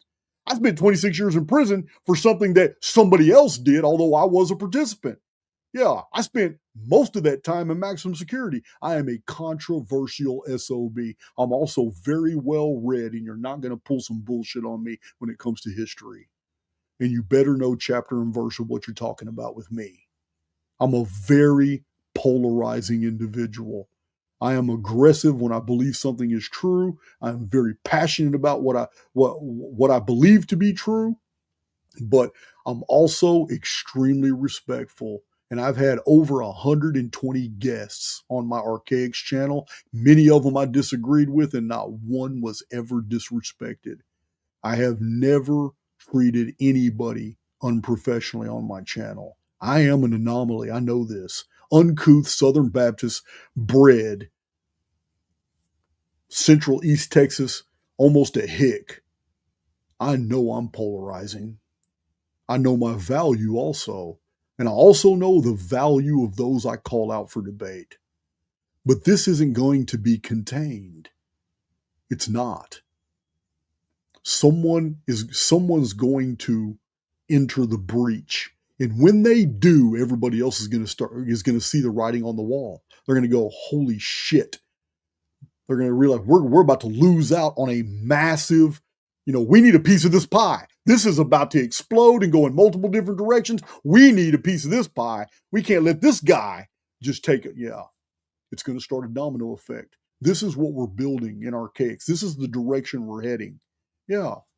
And then everybody that I've ever called out for debate will have their backs against the wall when multiple communities and podcasters are all requesting them to join the pod. You need to come on, man, defend this shit. This dude's laying out shit that we've never seen before. You need to come to the table, or you need to do something like a public recant. David Icke, too. You've pushed all this bullshit and won't debate it. Everyone. Yeah, I'm not leaving anybody out. Yeah, anybody who has been in the public sphere, publishing books, doing docuseries, doing conventions, and you've been pushing these false historical narratives, this is not a matter of opinion. It is a matter of actually verifiable facts. You've miseducated the public and you don't want to correct yourself. That's the issue. That you miseducated the public is not the issue. I don't call people out debates because they're wrong. If that was the case, there's 50 other people on YouTube I'd be calling out. No, I call people out because they are unwilling at all to make any type of corrections or amendments to what they have formally published. This is not going to be contained. It's going to take one mid-level podcaster, and this domino's going to fall. And when this controversy starts spreading after that, it's going to be the big podcasters who are not going to want to be left out at all. They're not going to. For whatever reasons, if they want to control narrative, if they want a piece of the pie, if they want to get their 2.2 million subscribers to have something badass to watch, maybe a large podcaster will come up with a 3-part series about, okay, cool, we're gonna analyze this, we're gonna analyze this, we're gonna analyze this. Jason of Archaix is gonna lay it all out, and the community is going to decide. Since Billy Carson and Graham Hancock don't want to come to the table, let's let our community be the judge. You understand? It's not going to be contained, guys. This is not going to be contained at all.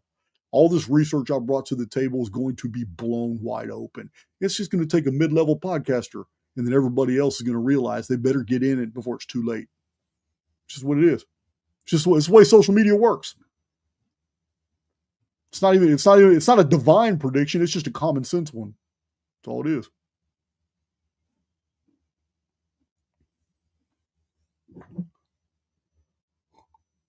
So those of you that were panicking about the shredding of books, shredding old books for AI data, listen, I appreciate all the emails. Everybody's worried about my library and all. Listen, man, don't worry about it. Don't worry about it. I've looked into it pretty in depth. I don't know if there's different AI companies doing it. I'm pretty sure, but there is a story circulating about some people wanted to know. They got a real large order about the old books, and evidently they really do care about their old books and what's being done to them. So they put one of those AI, not AI, but one of those trackers. Man, what are those things called? You can get them from Amazon. They come 4 in a pack. Little tracker. I got one in my truck. I got one hidden on my motorcycle. I got one in my van. I got one on my generator. Hell, they call. What are those things called? As a matter of fact, it's been about 40 days. I need to change the batteries out. Yeah, it's a little tracker. I can't remember what they're called though. I've got 4 of them, and I put batteries in them about 40 days ago. AirTags, thank you, Jim Rod. That's what they're actually called, AirTags. So I have the AirTags. So on my phone, I can always see where my van, my truck, my motorcycle, and my generator is at any time. So, but yeah, it's called AirTags. Why am I mentioning AirTags now? Oh, somebody put an AirTag in the package, and it went to an AI. It went to a building that's for AI research owned by Amazon, Jeff Bezos. So, I mean, that's just one story. I don't know, but let me explain something to you. They have a list. They already have access to a bunch of old books through Google. Google's already scanned almost all the old books they could find. They're and online, you can get PDFs of all kinds of old books. Hell, I got a drive that I sell called a library drive. It's got like 45,000 PDFs of old books, whole entire old encyclopedias, old anthologies on mysticism, and the whole occult libraries. Well, my drive is huge for that stuff.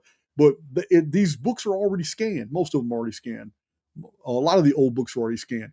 These lists are highly specific books. They didn't get all the books from the antique book dealer. They only asked for certain ones, and they were sent a box because they have a certain list that they're looking for, and it's the ones that are not yet PDF'd. They're not on Google Books yet. They're not on Abe Books yet. They're not on Goodreads. They're not on Amazon's files. These are PDFs that these are books that have not been PDF'd. So this is what the list is. So for every old book they destroy, the reason they're destroyed is because the machine that they go into cuts off the binding, so each page will be independent, because every page has to be independent when it goes into the scanner. and scans both sides of the page. So that's why the books are being destroyed. They have to be scanned. Now, when they destroy an old book that's on their list, there's still hundreds or thousands or tens of thousands of copies of that old book still in circulation, the ones that have survived. They're not hunting these books to destroy them. They are destroying books that are on their list. So I hope you appreciate the distinction. Yeah, a lot of people panic talking about they're destroying all the old books. They're not. I understand that some of these books have to be destroyed to be PDF. That's always been the way. Most people don't know. If you ever see a PDF book on Google, the book was destroyed. It had to be. They had to cut off the binding to be able to flatten it out and remove all the pages. And each page had to be fed into a scanner one at a time.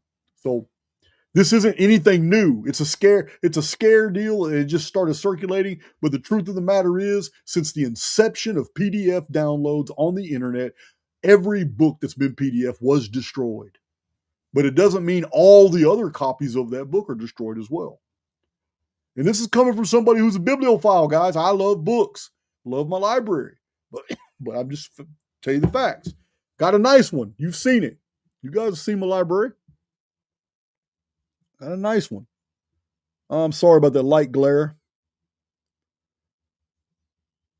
Yeah, that light's glaring pretty bad from that angle.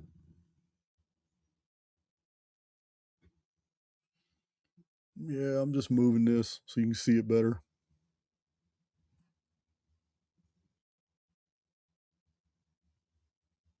Yeah, man. You see this big old wraparound screen I got? It's 5 foot wide screen.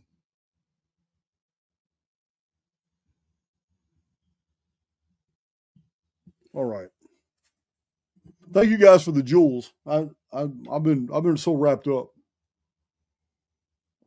talking.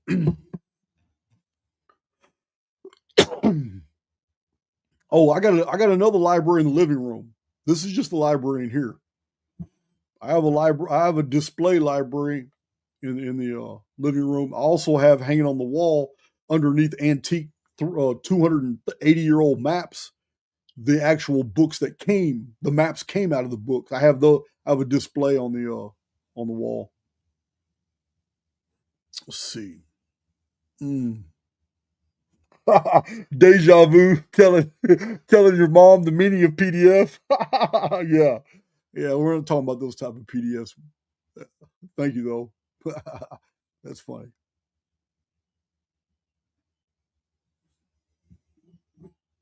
Yeah, so I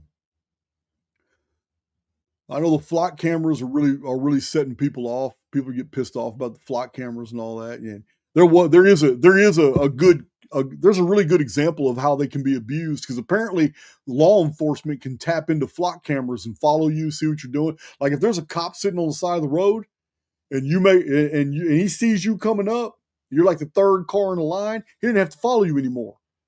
Yeah, he might be a little suspicious of where you're going. He don't have to follow you in his car anymore. If he sees you, he can just get on the flock camera system and watch you as you turn several streets. And then if he sees you doing something you're not supposed to be doing on that camera, he'll just come get you. It's not cool. It's not cool at all.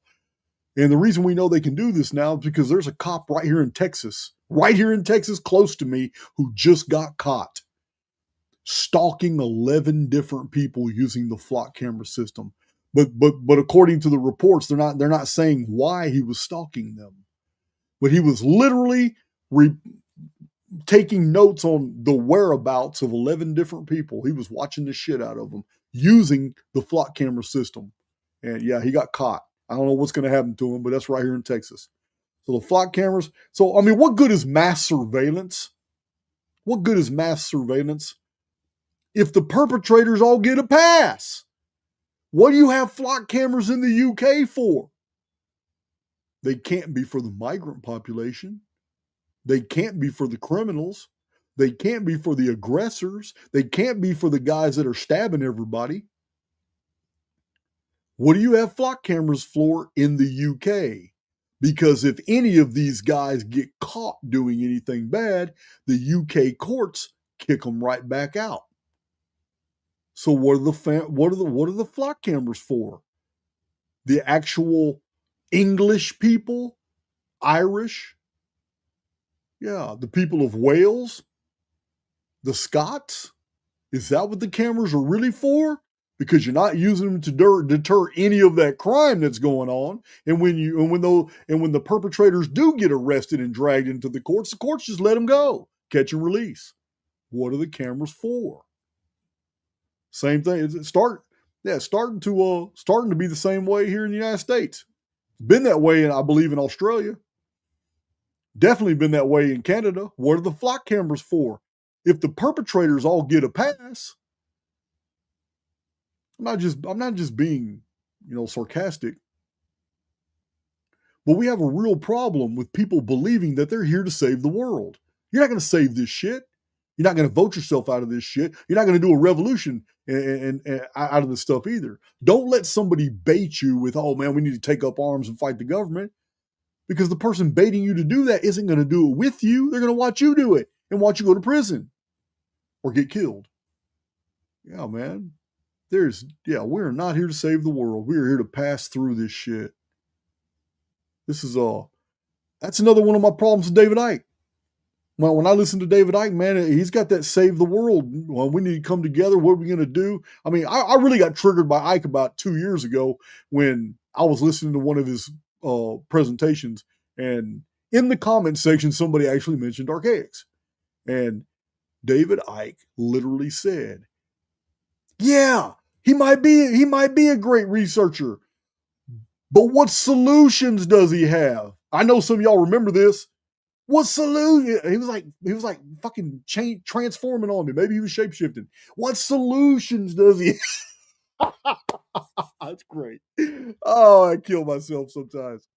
But yeah, that's what he did in his own comment section. I mean, on the video. What solutions does he have? I was like, damn, dude. Have you ever even looked at my We Immortals playlist to see the solutions? So yeah, man, he triggers me sometimes, man, because I was raised on him. But don't ever meet your heroes. Don't ever meet your heroes. It's sad. It is sad. So, oh man, why'd you do that, man? Skippy. Why you mention Millie Vanilli, man? Out of Morocco. You guys know I used to talk about Morocco all the time. I used to talk about Morocco and a certain individual who I'm not going to name on YouTube anymore. Ever since one of those G-men visited me at Las Vegas. Yeah, I've told you guys about that. I had a G-man visit me at Las Vegas. Cool as shit, awesome personality. We kicked it. We had dinner together. He knows who he is. But I got the message loud and clear. I remember that like it was yesterday. Yeah, I can talk about Minnie Vanilli, but I just don't want to. It's the same old bullshit. Lisa Harrison's MacBook was possessed, talking to people. Minnie Vanilli. He's he's a computer programmer. He knows all about computers, man. Go figure. So crazy. The whole thing's so crazy. It's the same shit as the 60s and 70s. The My Awareness.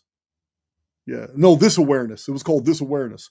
Yeah, man. I used to leave the typewriter in the room, lock the room, put the type sheets out. Everybody wake up in the morning, run over there, man. Together, they unlock the door, go in there, and the typing paper's been moved. And they go look at it, and this awareness has answered this question. All the questions would be all spread out like some ghost just went through the typewriter. It's like, so dumb.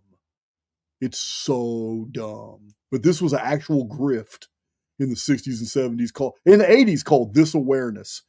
This awareness would answer all these cosmic questions. Man, I'm talking about ascended masters, talking about all the secrets of masonry, would give you everything about what every single, all the esoteric shit. It was just a mixture of Edgar Casey bullshit and all the stuff from the Theosophical Society and Alice Bailey's bullshit.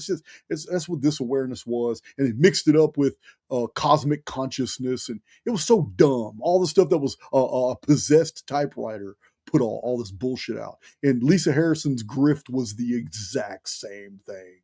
Her MacBook was possessed. Oh my God. I don't want to go into it. You've already heard the story. You already heard it. Just so dumb.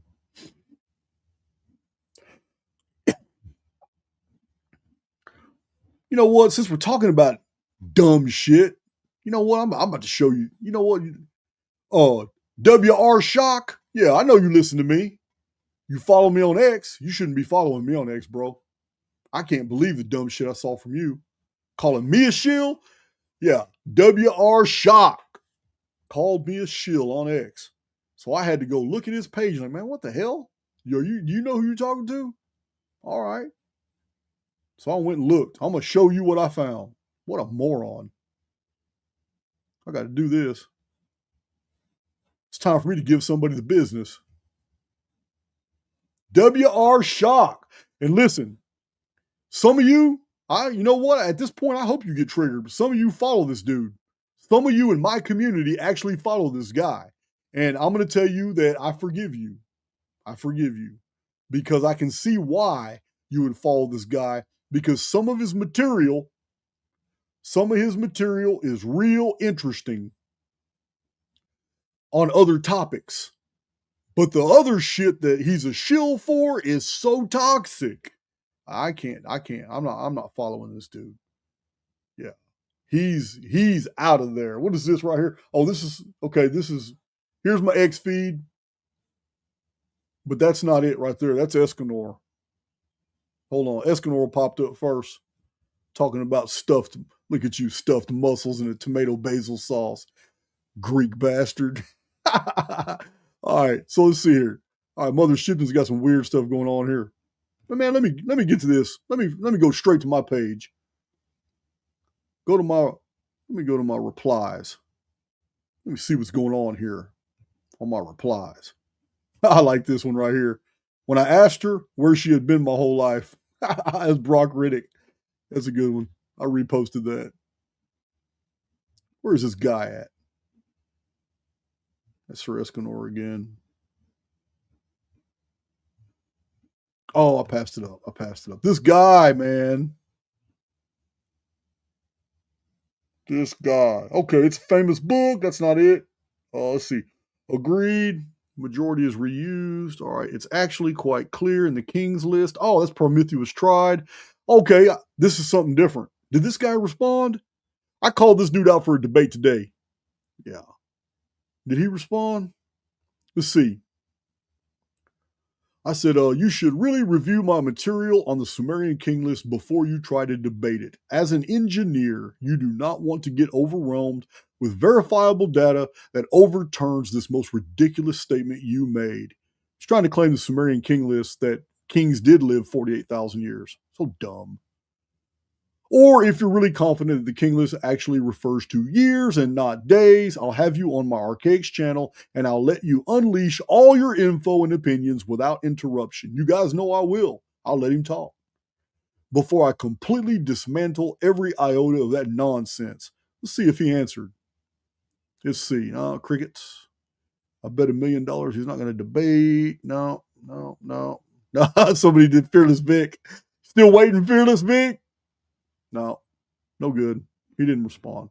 He said all day to respond. I don't know why these dudes come onto my feed and trigger me like that. So where is this? Oh, you know what? I don't need to do this. Hold on. I have the actual link to WR Shock. Let me just do it that way. I'm going about this the wrong way. Let me go ahead and introduce you guys to this extraordinary individual. He's amazing. He is absolutely amazing. Here he is. All right. Now let me share again.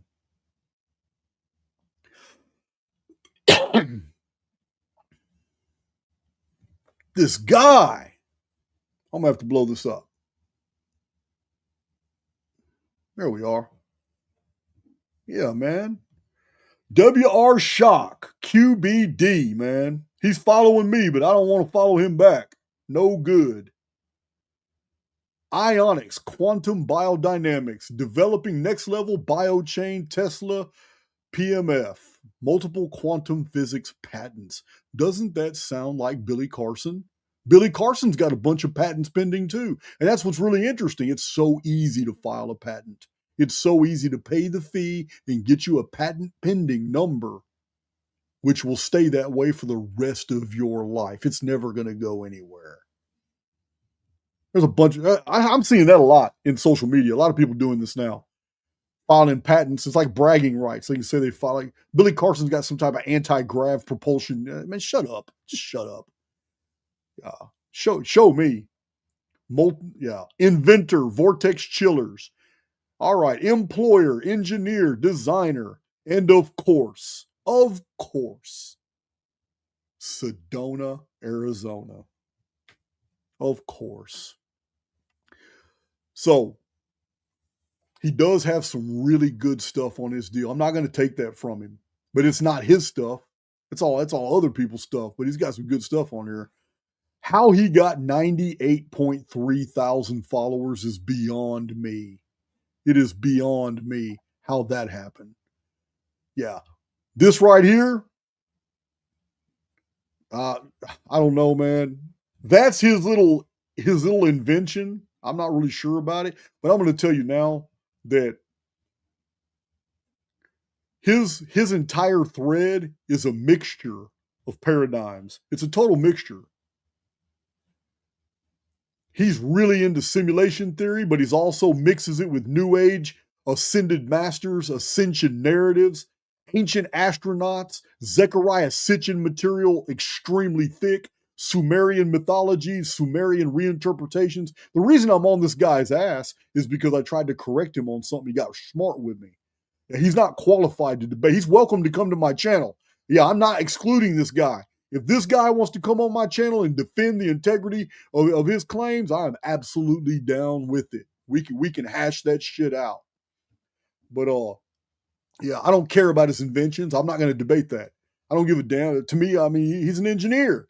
And this is the state. This is your you did a plastic and metal toroid field that plays with maggots, maggots with magnets, and this is supposed to be some badass room temperature superconductor. I don't know if it works or not. I don't know, but after finding out that he's all about this ascension stuff and all about just really weird, okay, it's another David Icke scenario. That's what it is. And that's what turns me off on it. And what I mean is he's another one that is coming to the field claiming to have extra human information because he's been in touch with a presence. That's David Icke across the field. I'm in touch with a presence. I'm influenced by outside sources in a presence. That's this guy too. He literally says this over and over in his posts. Yeah, he's been appointed as as like a liaison, the communicator with the keeper of Terra Earth. He even claims that he was abducted and taken to like an extraterrestrial or other dimensional safe house. Okay, so this is some mini vanilla shit. That's what this is. Yeah, Galactic Federation and Guardian Alliance and the Emerald Order Extraction Team. Yeah, this is beyond. Listen, Billy Carson doesn't even go near as far with this bullshit that this guy does. This guy is the white version of a rated X, Billy Carson. Yeah. Talks about the Human Elohim Project. 560 million years ago, the Orifim Elohim of the branch of Anunnaki were here, and all history goes back five. Do you have any idea how long 100,000 years is? We have nothing in the human historical record that's even a tenth of that. 560 million years is unfathomable. You may as well be a uniformitarian. Talking about the founder races came, the feline and lion-like beings from Sirius B. Come on, man. You got to pull out of this shit. You guys got to stop following these wing nuts like this. Yeah. He's still holding on to December 12th, 2012 was the activation cycle of the ascension period. Come on, man. Just admit that the math was wrong. Yeah, man. That's what I tried to educate him on. He wasn't trying to hear it. He got smart with me. Yeah, I can educate anybody on the Mayan law and count because there's so much misinformation about that. But I do believe I'm the only author in the entire world that had a book published explaining in 2011 that in 2012 nothing was going to happen because the math is wrong. 2012, the 1,872,000 days of the 13 Bactons of the long count cannot possibly end in 2012. It's 2046. So that was before 2012. So I mean, if somebody's willing to listen, I can educate them on Mayan mathematics and how the calendar actually works. But he's still sticking to, 2012 was right. The Mayan were right. Yeah, it did happen. We just didn't see anything because it was an ascension cycle. Man, you shut your ascension ass up. Just like Graham Hancock, you shut your younger dry ass up. I'm so tired of these shills. Yeah, he borrows heavily from Ashiana Dean. I don't even know if he gives her credit. You know what I mean? I don't know if he does or not. Yeah, man. So, I mean, how would you give her credit? I mean, hey, Miss Dean, I know you made all this bullshit up, but can I have your permission to use it? I might add a little flavor to it. I don't know, man. So he's terrible, man. He borrows freely from the freedom teachings from Billy Carson, Randall Carlson, Graham Hancock. He even borrows from Archaix. Whatever fits his narrative, he just force fits it into his shit, man. I wish he'd quit following me, man. Get your ass off my page. So dumb. It's all so dumb. Yeah, you don't need to make room temperature superconductors. What kind of grift is this? Are people buying this? Dude, you probably, I don't know, man. Reading your shit, you probably be better making sex toys.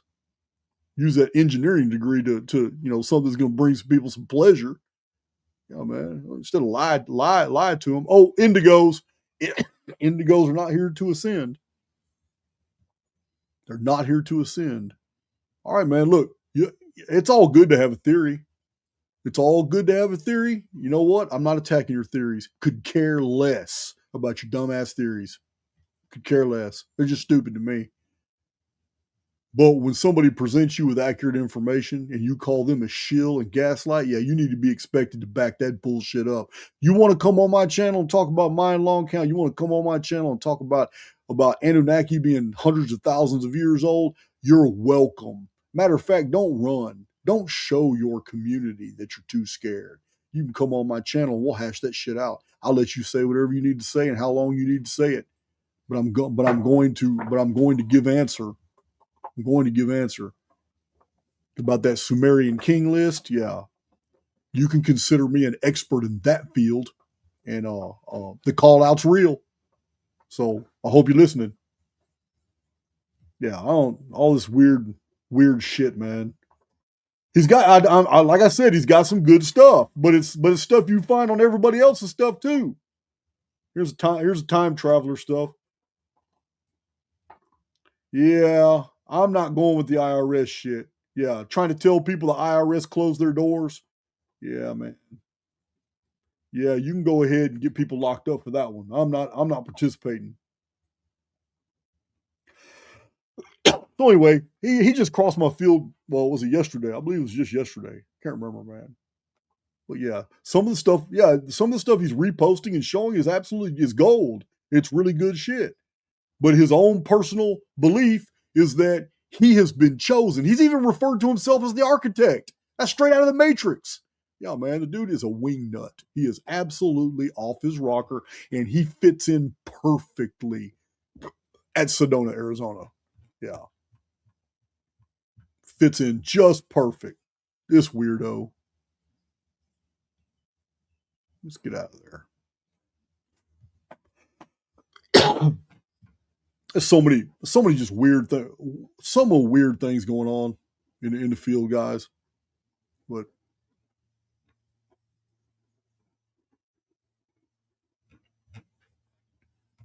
let me catch up on my deal. I seen a couple people mention mentioning AI and all that.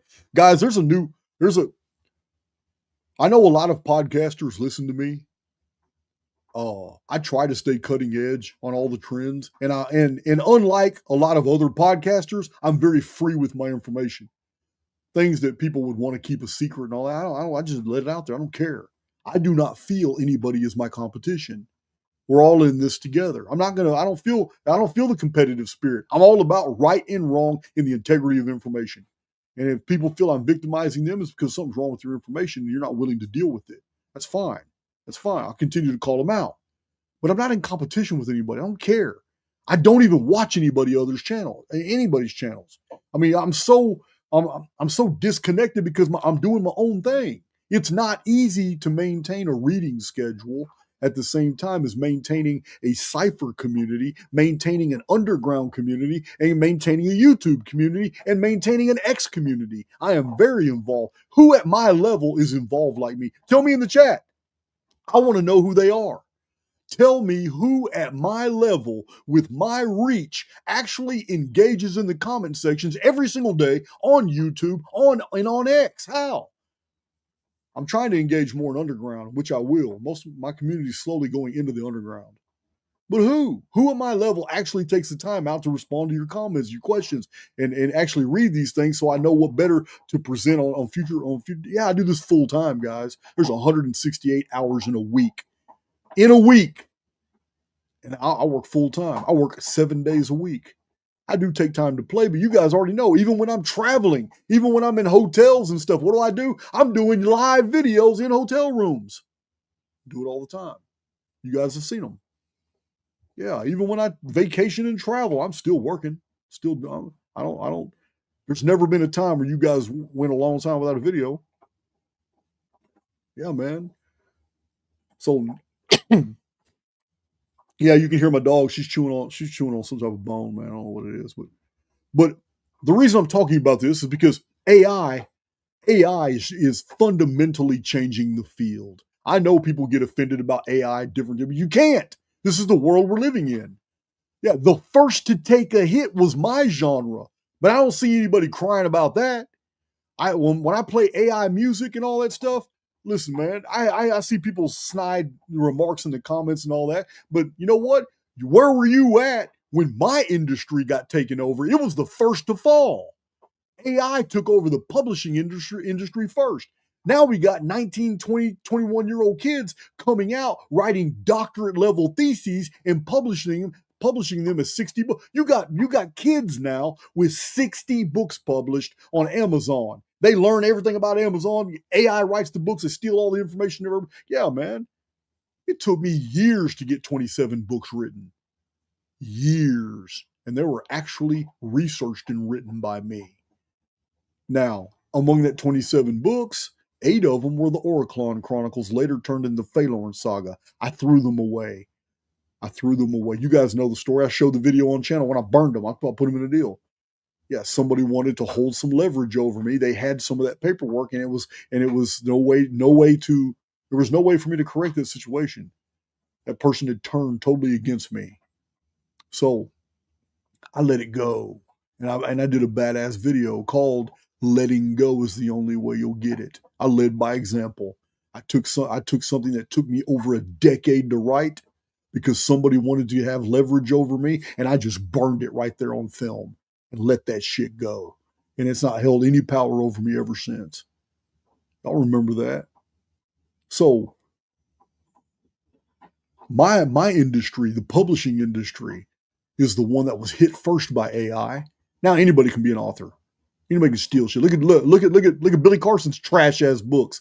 A bunch of Facebook copy and paste bullshit, mixed in with some Chat GPT shit. Yeah, it's so easy to see. This is for the content creators out there that think you're in competition with each other and with me and with there. I'm going to tell you now, most of the people listening to me aren't going to really grasp this. But I'm talking to those of you who have your own channels, those of you who are trying to do your shit on Substack, trying to do your shit on BitChute, trying to do it on YouTube, on X, whatever. You can take it to the bank. Content is no longer king. Content used to be king. But now, even Archaix is suffering. Even my channel, 1,300 videos and research topics most people in the world have never heard of. source back with extensive bibliographies, referenced with arithmetic, cross-checked. Even my shit's, because now faceless AI channels are stealing from me every day. New AI videos are popping up everywhere, and people are sending me emails on a daily basis now showing me, man, Jason, man, you just did a video on this. Look how it was repackaged. This is your shit. And you know what? I'm not fighting it. I can't fight it. I can't. That's the way it was designed to be. AI is taking over content. This is the world we're living in. AI took over the publishing industry. AI took over the video. Now videos can be done in real time and look exactly like reality. They're getting all the glitches out.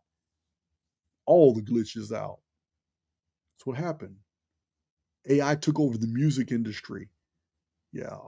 You musicians are really butthurt about the fact that this AI music sounds badass. People love it. People love it. And I get it. I'm butthurt over the fact that so many people can freely claim to be published authors now when it used to be a rite of passage. It used to be the result of a lifelong amount of research writing in hard blood, sweat, and tears. Not no more. It's just keystrokes now. I'm offended too, but there's nothing I can do about it. I am going to live the world that is presented to me to the best of my ability. That's what happened. AI is taking over video, publishing, images, and music. All four of these. AI is just ripping it up. This is the world we're in. So content is no longer king. In the next year or two, content will not be king. All the faceless AI channels will be promoting, we'll have all the information. There's going to come a time when there's nothing else from the ancient world you can talk about. There's going to come a time. AI is going to make sure of it. There's going to be so much material and so much, it's going to bog down everything. And we're already seeing the information fatigue. Even in Archaix, people tune me out when I get deep into the calendrics. Sometimes when I go hard on a chronological history, people start tuning me out. They're not there for that anymore. There's a huge, I'm still talking to the content creators. There's a huge shift in the online content creator demographic happening as I speak right now. And that shift, you better pay attention to it or you're going to get left behind. I care for the community. I do. I care for even those out there that have injured their own online presence by not networking with me. They've injured their own community by attacking me. I don't even hold grudges for long periods of time. I'm all about information. Personalities don't mean shit to me, really. They're just attached to whatever information is being conveyed. People like Martin Leakey, they're going to thrive in the new emerging online economy, because the new emerging economy isn't going to be about content. It's going to be about personality. This is what people are gravitating to right now. Unique personalities. People who can give them the news, but from a unique perspective. We don't want to hear that stupid dude with a three-piece suit. We don't want to hear that absolutely gorgeous, perfect model beauty woman with that dyed blonde hair. We're done with that. We've moved on. We have outgrown all the different media presentations that have been given to us, and we're searching for something novel, something we can actually believe in. Individual personalities, sometimes Central East Texas backwoods hicks that just happen to have a pretty sharp mind and call out the bullshit.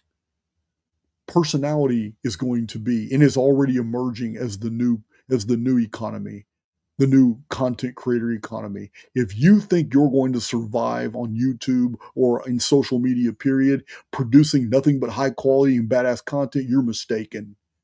You're mistaken, because we are never going to compete with AI. It will always harvest our material. It will take 3 or 4 of the best, package it all together. You'll never be able to prove that that's actually your shit. It's done.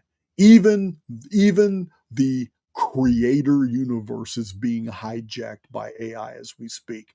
But the only thing that can stand up against this onslaught is unique personalities. Even the new YouTube policies and rules and the new research on the algorithm itself proves exactly what I'm telling you.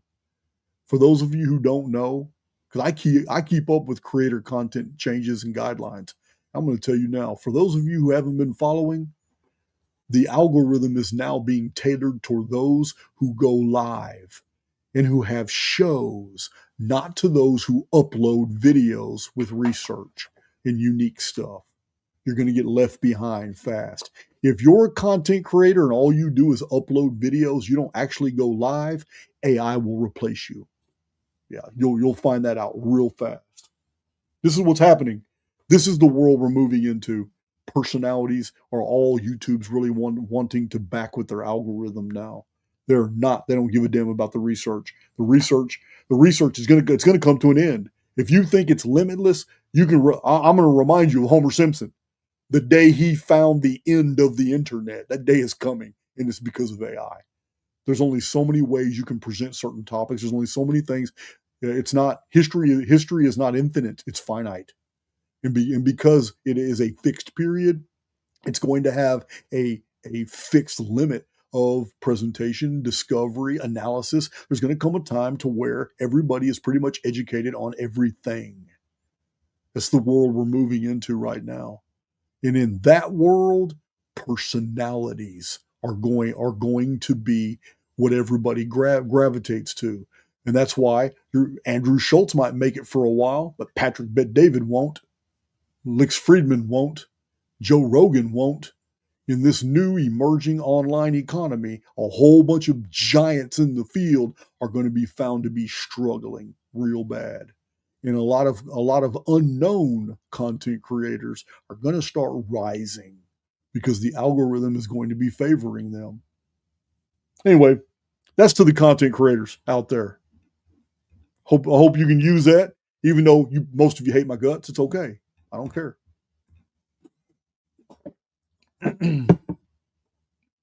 Yeah, but content, you can quit saying that bullshit about content. Content is king, because it's not. Content is fallen. It's falling.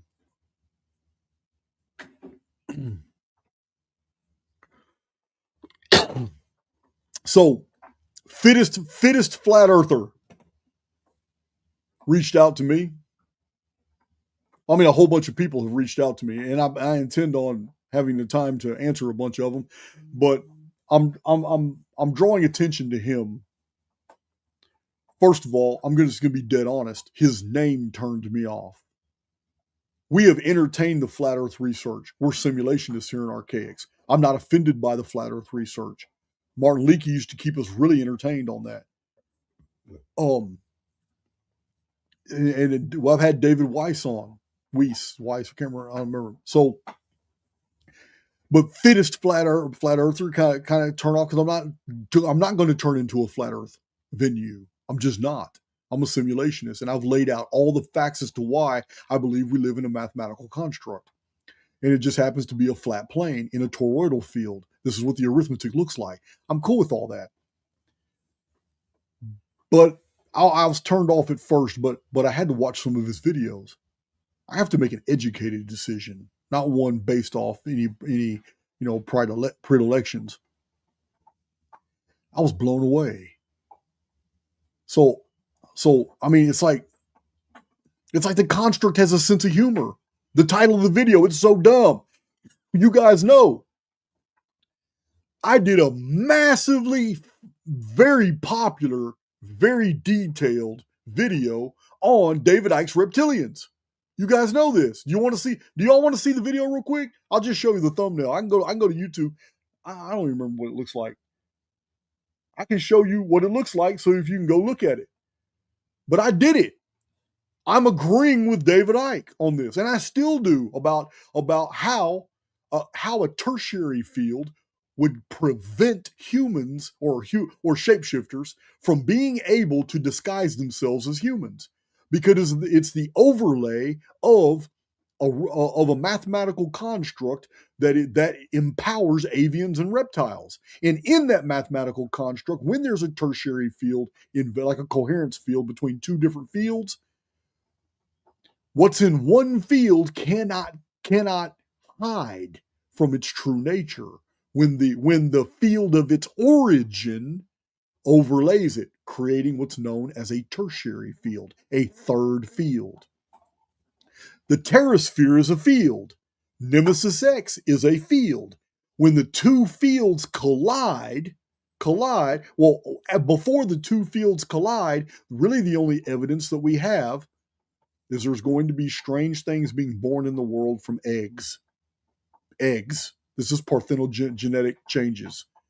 The other strange thing that's going to be, and it's the easiest to monitor, is as the other intruding field approaches, before it becomes full immersion, which is tertiary field, we know this as magnetic drift. Magnetic north deviates from true north more and more and more the closer the intruding field gets to us. When the intruding field hits us, it's a flip. It's a total magnetic flip. When the magnetic flip occurs, we're in tertiary. Once we're in tertiary, every egg-laying creature in the world is laying eggs that are hatching into something else. Now, we've already discussed this in Archaix many times. So, with Fittest Flat Earthers material, I'm sitting here, two things came to mind. I'm looking at his stuff, and he has this theory that because he shows these comparisons between people. I'm going to tell you that he's convincing. He's showing birthmarks, photograph that he's convinced. It's very convincing that these are shapeshifters. Now, where he and I are going to disagree is the fallen angel shit. But then again, we might not, because I don't know if he's believing the Judeo-Christian psyop bullshit that the Nephilim and the whole angels having sex with human women was what the story of the sons of God coming into the daughters of men was really about. We already know. We already know in Archaix from our research, it's our cargo cult phenomenon. It was a technologically advanced Caucasians came into contact with Neolithic, dark-skinned, dark-eyed, dark-haired, like Iberic stock peoples, and this is the origin of that tradition. And that giants and titans were never the offspring of ordinary. Were never the offspring of angels having sex with. This was Jewish gaslighting. Giants and titanic humans came from environmental changes like introduction of Nemesis X, tertiary field. So he and I are going to have some problems there, but other than that, he made his case. Tim and I watched several videos, man. He made his case, and it hurts my heart. I'm like, oh man, I got to invite this dude to my channel. I'm not going to shun him. I'm not. I'm going to invite Fittest Flat Earther to my channel to show us things he's found, the similarities in these actors and actresses. And yeah, man, he's made his case. Birthmarks, if they're real and verifiable, then he made his case, which confirms David Icke's shapeshifter whole deal, every bit of it. The only thing Archaix adds to this, yeah, that's all David Icke research. And then this is Fittest Flat Earther research. What Archaix brings to the table is that the whole tertiary field phenomenon means that they're not going to be able to hide their identities when the Nemesis X field overlays. It's a reptile field. We've already been through this in multiple presentations using the historical record and everything that happened. Nemesis X brings parthenogenesis to our world through egg-laying reptiles, amphibians, insects, and fish. So avians. So I'm going to invite him to the channel. I want him to show all this stuff. And yeah, the shapeshifter deal is awesome. But the reason I'm saying the construct has a sense of humor is because here it is. David Icke and I are getting into it, and yet I totally agree with the shapeshifter deal, and I totally agree with Fittest Flat Earthers evidence on the shapeshifter is very compelling when I saw it. Other than that, I might not agree with other things that he brings to the table, but that's okay. It's no big deal. It's no big deal. Just something. I never even looked at my chat to see if you guys wanted to see that video on David Icke. Or did did anybody post it? Did any of my mods actually post the link to the not the part? Yeah, Mr. C, I see you posted Parthenogenesis. But what about the David Icke reptilian? Put that link in there. The David Icke video I did, because it is really good on evidence of tertiary fields, evidence of reptilians and shapeshifters in the archaeological record. If you can find that video, I lose track of all the videos I've done, guys. If you can find it, though.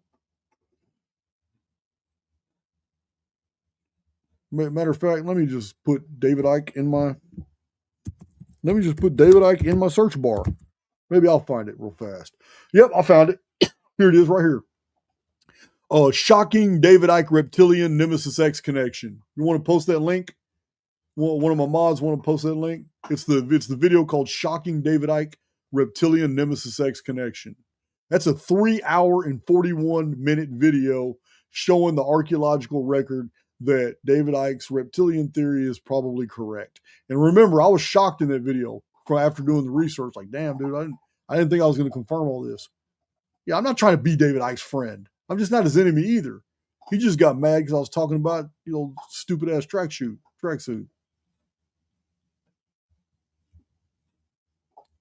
Yeah, he had no business even answering my video. That's the only reason I did another video, to respond to it. He had no business answering that video. Everybody attacks you. Shit, suck it up. Should have never. I can't understand why he got triggered, unless the British intelligence shit got him triggered. I don't know. I'm not impressed anyway. He still believes we live on a planet. Still believes we live in a simulation, man. Not a simulated globe.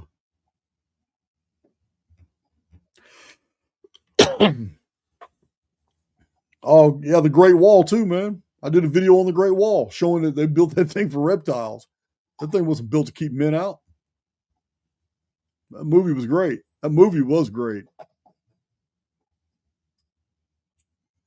You guys hear recently about that dude that jumped off the Brooklyn Bridge? Yeah, man. I know you guys heard that. Oh, a 44-year-old guy, man, climbed up the North Tower on the Brooklyn Bridge, man, stripped butt ass naked, and then jumped into the East River, 280 feet down, man. He's trying to commit suicide. So this dude, 44 years old, climbs the North Tower, gets up there, strips butt naked, and said, man, shit, he's going to plunge 280 feet to his death because people die hitting that water. It's like concrete. So he's gonna check out. He goes ahead, strips butt ass naked, stands on the bridge for a while, and then jumps. Yeah, man. Man, he just jumps, man. I'll be damned. He doesn't die. This dude's rescued by the New York Police Department Harbor Unit. They pull him into the boat. He put him in the hospital. He's in stable condition. This dude tried to check out, tried to get off the count, butt ass naked, flying through the air, hits that water and survives. Now he's facing charges. Now he's going to have a sex crime pinned on him because he was public lewdness. So now the dude wanted to die, but now he's still alive, and now he's pending charges in jail, and he's got a sex case. You just can't make this shit up. That dude's got no luck at all. If it wasn't for bad luck, he wouldn't have any luck at all. That's terrible. Yeah, man, you can't. You can't strip butt naked in public, even if you're trying to commit suicide. No, man, the law's gonna get their pound of flesh. They're gonna get their pound of flesh. It's just insane, man. That dude did that. So I went and saw The End of Oak Street. That movie is badass. And you know what? Let's get that. Let's go get that real quick.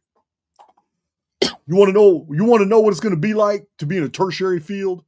You want to know what it's really going to be like when parthenogenesis just suddenly happens? Oh man, The End of Oak Street. You got to watch that movie. Let's go see if I can find it real quick.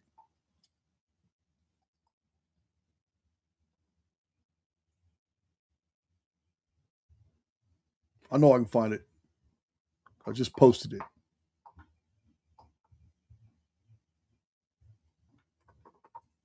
There it is. Yeah, man. I'm gonna share my screen again. I posted it on my X page, so that's where I'm gonna share it. That's where I'm gonna share it from.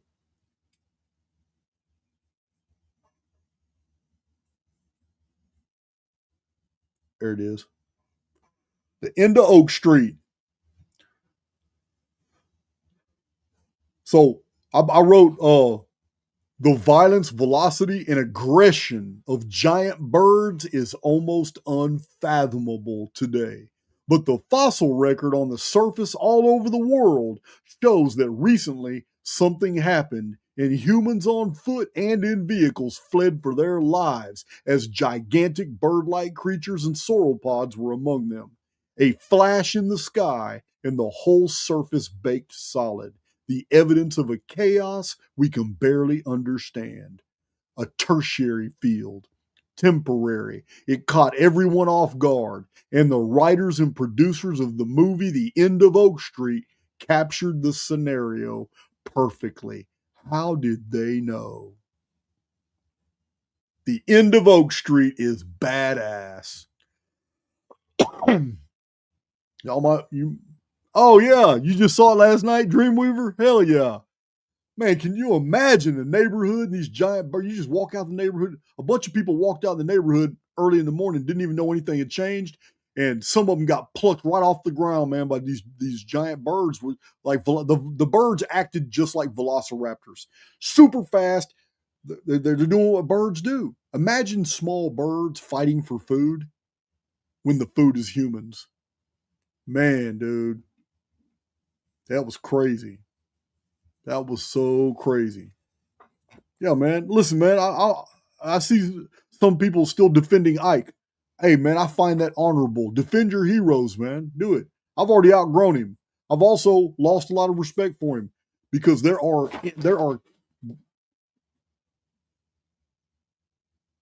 You okay?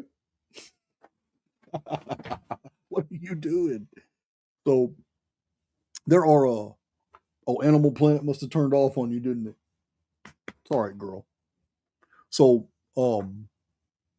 with David Icke, I mean, I don't. I'm. He's guilty of pushing all the pseudo historical deals that I call out for debate. So I'm not giving him. I'm not giving him any wiggle room. Yeah, he's not willing to go public and say, "Hey, man, you know what, man? I'm hearing. I'm hearing from my own community and a lot of people in your community that I am wrong about this Atlantis deal, but I didn't know. Man, just educate me. What is it I need to know about this Atlantis? Why can't it be 9,600 BC like Solon said, or at least Plato said? Why? Because it does matter. It is the only it is the only item from the historical record that all these people pushing Younger Dryas have to cling to. And when that domino falls, so does Ice Age. So does Younger Dryas. So does Comet hitting the world. There's nothing back 10,000 years ago that has any relevance whatsoever to any human architecture at all. Nothing. Nothing. Yeah. Then the age of Leo, the bullshit narrative about the zodiacal ages being showing that the ancient Egyptians built the Sphinx because it was representing the age of Leo. All that collapses next. Every bit of that. Because you already know, if that's true, then Taco Bell was founded in 10,600 BC too. According to Graham Hancock's logic and the facts that he gave us in his book, Fingerprints of the Gods, you can also argue that Taco Bell was founded in 10,600 BC. I've already shown that too. I've proven my case. I've already won all these arguments by default because everybody who considered themselves to be of professional standing that pushed these narratives for years has absolutely run from debates. So I've won by default. So now we're done. Really done debating. Now it's all about me explaining to everybody exactly why they're running. What's to lose? Yeah, once they lose Atlantis, they lose Ice Age. Once they lose Ice Age, they lose all the zodiacal dating, all the archaeoastronomy collapses when it's found out that none of this shit holds water at all. Yeah, it's over with. Anyway, the end of Oak Street's really entertaining if you want to watch it. It's really good. Good movie. They even had a portal. Yeah, it even had some Land of the Lost type shit in there. No slee stacks, but still, in the tertiary field, get this, guys, it was only during the tertiary field part, the switch out between prehistoric and modern, only during that period did people have access to a portal that allowed them to escape the field. It's all in that movie. It's all in that movie, guys.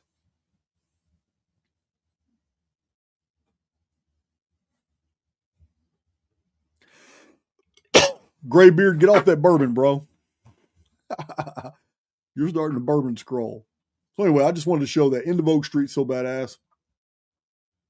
You go watch it if you want to. If you want to have any idea of what a Nemesis X field is going to bring, yeah, we did before that movie ever came out. We were already describing it perfectly. Yeah, so crazy, so crazy.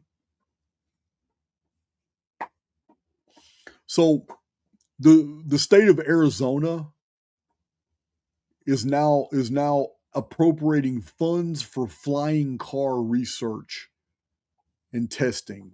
The state budget actually allocated $2 million to an advanced air mobility fund to buy flying cars. So these are just stupid laws and stupid legislation that's coming out. It's like, where's the money really going? Because you're not going, this is just one of 50 states. Why is Arizona allocating $2 million to research flying cars? Yeah, guys, it's the world we live in. It's just like the NFL shit we were talking about earlier. So dumb. We have been so dumb to actually believe that these people are going to let $2 to $5 billion a week in the NFL, a week, actually be left to chance. We were so dumb for ever believing that to begin with. That's my opinion. And we're dumb for believing that Arizona is actually going to allocate $2 million to flying car research. Where's that money really going? Whose pockets did that money really end up in? That's just so dumb. Because if you're going to do it, you're going to need $200 million just to get a good start on a project like that. Not $2 million. $2 million's nothing. But that's $2 million the taxpayers lost, but where to go? This dog. And then the city of Maryland. I mean, the state of Maryland. It does something dumb. The state of Maryland names the extinct megalodon as its official state shark. In 2026, the megalodon, the giant great white shark, is now the official state shark of the state of Maryland. It doesn't even make any sense. It's so dumb. It's the first state ever to name an official shark. Yeah, states don't have official sharks. They just did it. Yeah, it's just so dumb, man. It's an actual bill. It's an actual bill that passed through the House on it was passed in Maryland. They people in Maryland, you don't have anything better to do. You don't have any other problems, man, going on in Maryland that you got to dedicate floor time in the House and in the Senate to passing a bill to make an extinct, gigantic prehistoric shark the actual official shark of Maryland when the other 49 states don't even have official sharks? You just thought you had to go to the biggest one first? I don't get it, man. It's so dumb. So dumb. Like California bans cat declawing. It's fully enforceable now in 2026, but declawing your cat in the state of California is now prohibited. Yeah, man. It's now prohibited. So animal welfare supporters, they praise it, but others see it's like government overreach. I don't know. What do y'all think? But California's passed a lot of dumbass laws. Here's a law saying that you cannot declaw your cat. Actually wasted time on this bullshit. So crazy. Yeah. So dumb. So weird. It's like Singapore. Singapore. That bone good girl? She going to town on that thing. Throwing it up in the air and catching it and chewing on it. That girl there. That's a kneecap. So, Singapore has what's the law? Singapore's got the law. Oh, no chewing gum. Yeah, you can't go through the airport in Singapore and get caught with chewing gum in your shit. Yeah, man, it's crazy. So dumb. Thailand's got a law about what's Thailand's law? Oh yeah, when you go through Thailand, you got to be dressed pretty nice, man. Yeah, they got public indecency clauses on clothing. Yeah, certain clothing cannot be worn in Thailand, man. So it's just crazy in public places, which is so weird because Thailand has pretty much for the non-public places. Thailand's got a hell of a reputation on other shit. So I kind of that's just kind of weird. Yeah, man, it's just.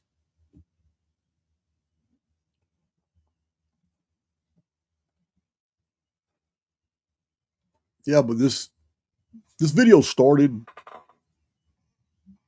with an intro that I wanted to hammer the point. I wanted to hammer the point in. We can make fun of things all day long, and things are funny, you know. But the best thing to do is laugh at ourselves for falling for so much dumb shit because we do. We fall for personalities that have the weirdest beliefs. You know what I mean? I'm not gonna let up on it. I mean, you guys listen to me. If you get pissed and you want to go, then that's cool. You feel like you have outgrown me. I'm comfortable with that. It's time for you to go. But you can't expect me not to call out shit that's needs to be called out. Yeah, man.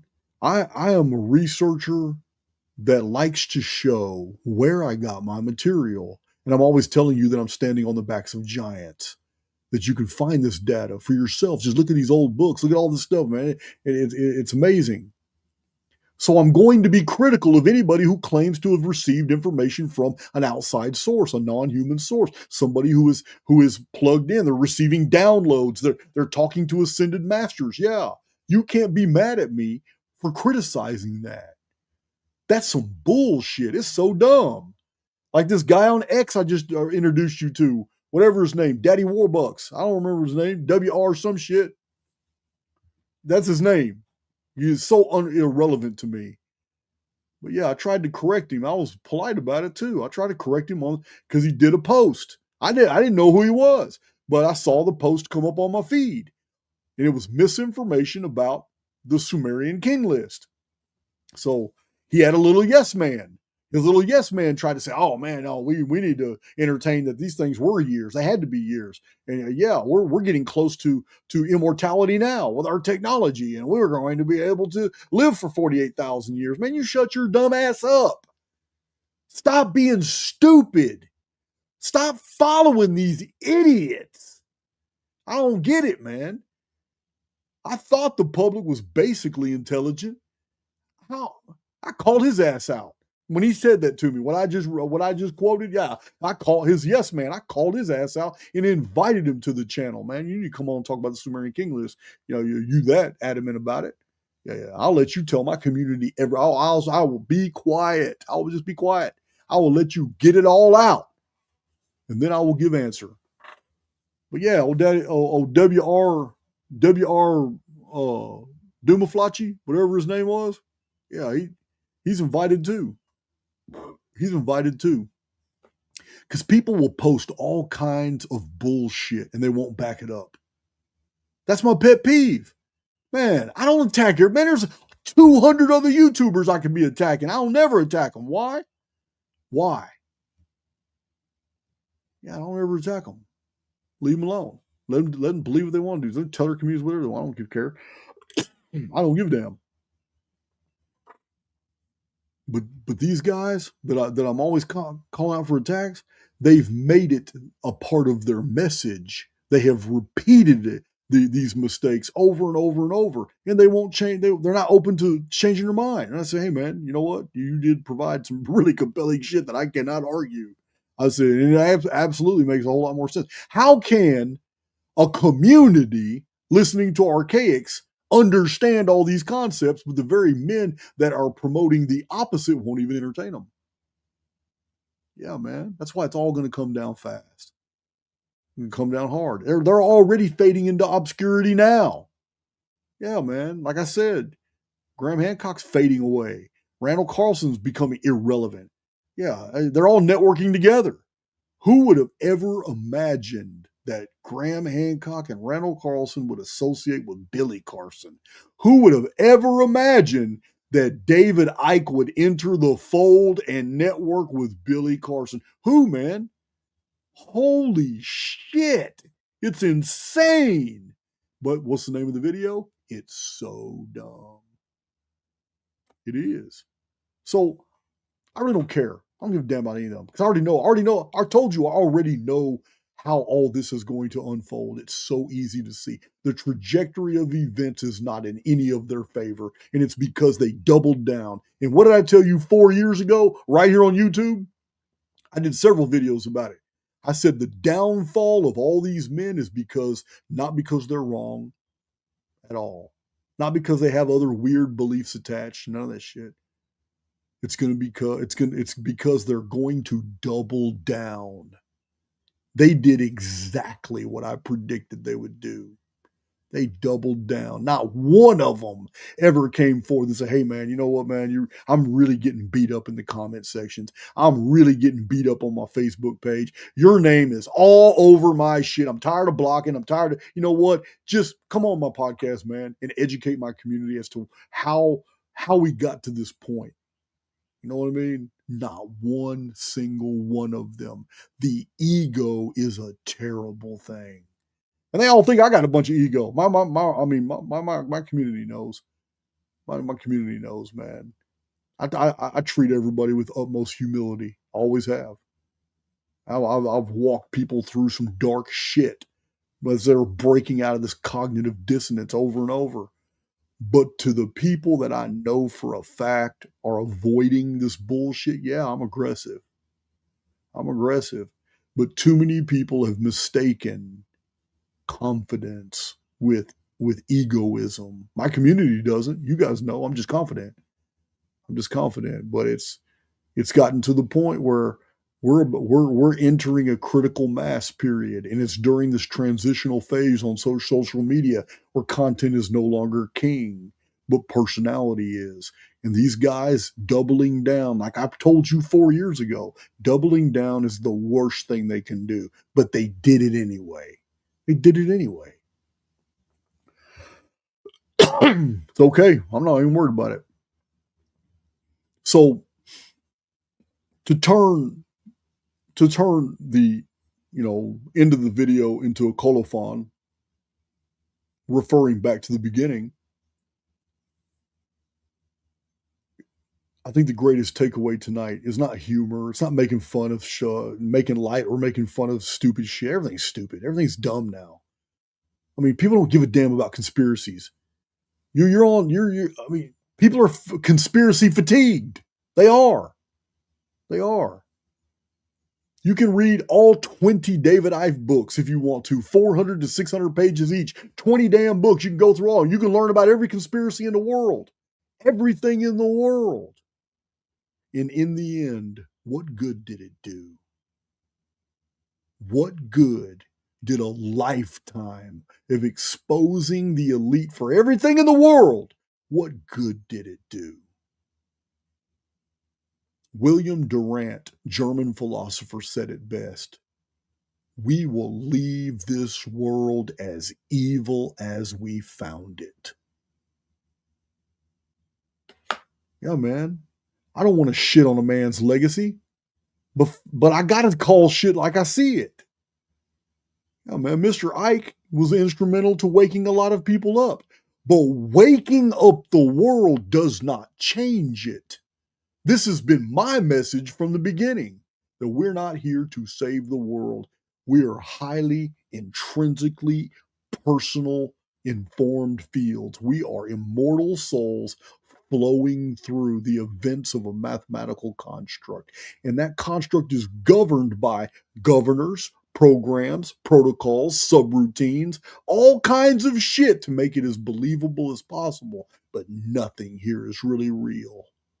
It is a simulated world, not a real world. And because of that, you can't change it. It's fixed programming. It's a loop. I've already proven it's a loop. There's no one in the world that can undo my 2178 research. You can't, because it's mathematically factual. There's no ego here. I'm stating an absolute fact. You guys have reviewed the material. Other YouTubers tried to disprove it and ended up agreeing with me.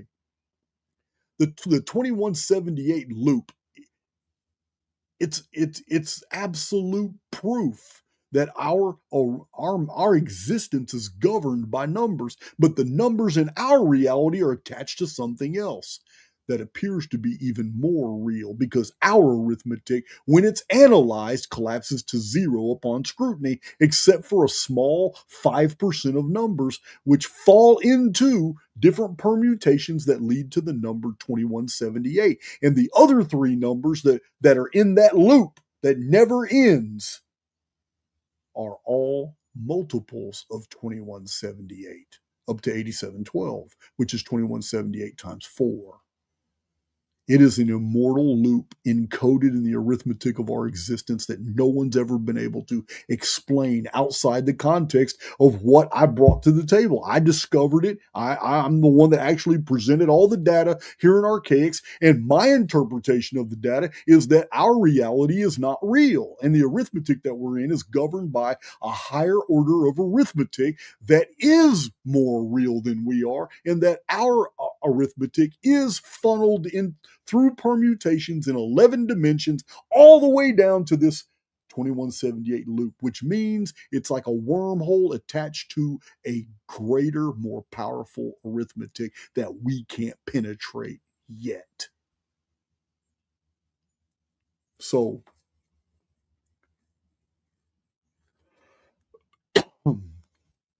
I just see it. I hear you, Mystical Fortunes. I understand. You've sent me an email warning me. I get it all. I get all that. I understand they destroyed Tesla. I get it, but my work and Tesla's work are fundamentally different. Tesla's work ended when they stole his inventions and they financially ruined him. My work's not going anywhere, whether I'm alive or dead. My work's not going anywhere because I've already spread my research all over the world in drives, in videos. People have hard drives all over the world with my shit. It's so easy to propagate it and spread it out. And now we have tools like AI that can help spread it out. It's just, yeah, people are already uploading all my research to Claude AI as we speak. Yeah, I'm irrelevant now. I can be removed from the equation and it's not going to stop. It can't. Yeah, it's just when a new idea, when a new idea enters the field, yeah, it can't be stopped. It's not going to be stopped. It's just, things take time. They take time to fester and grow. I'm not worried. I don't have self-preservation. That's Shanta. Shanta's a friend of mine. You guys know who Shanta is. Mystical Fortunes is in the chat. She's dealt with some dark shit recently too, but far darker than anything I've gone through. But it's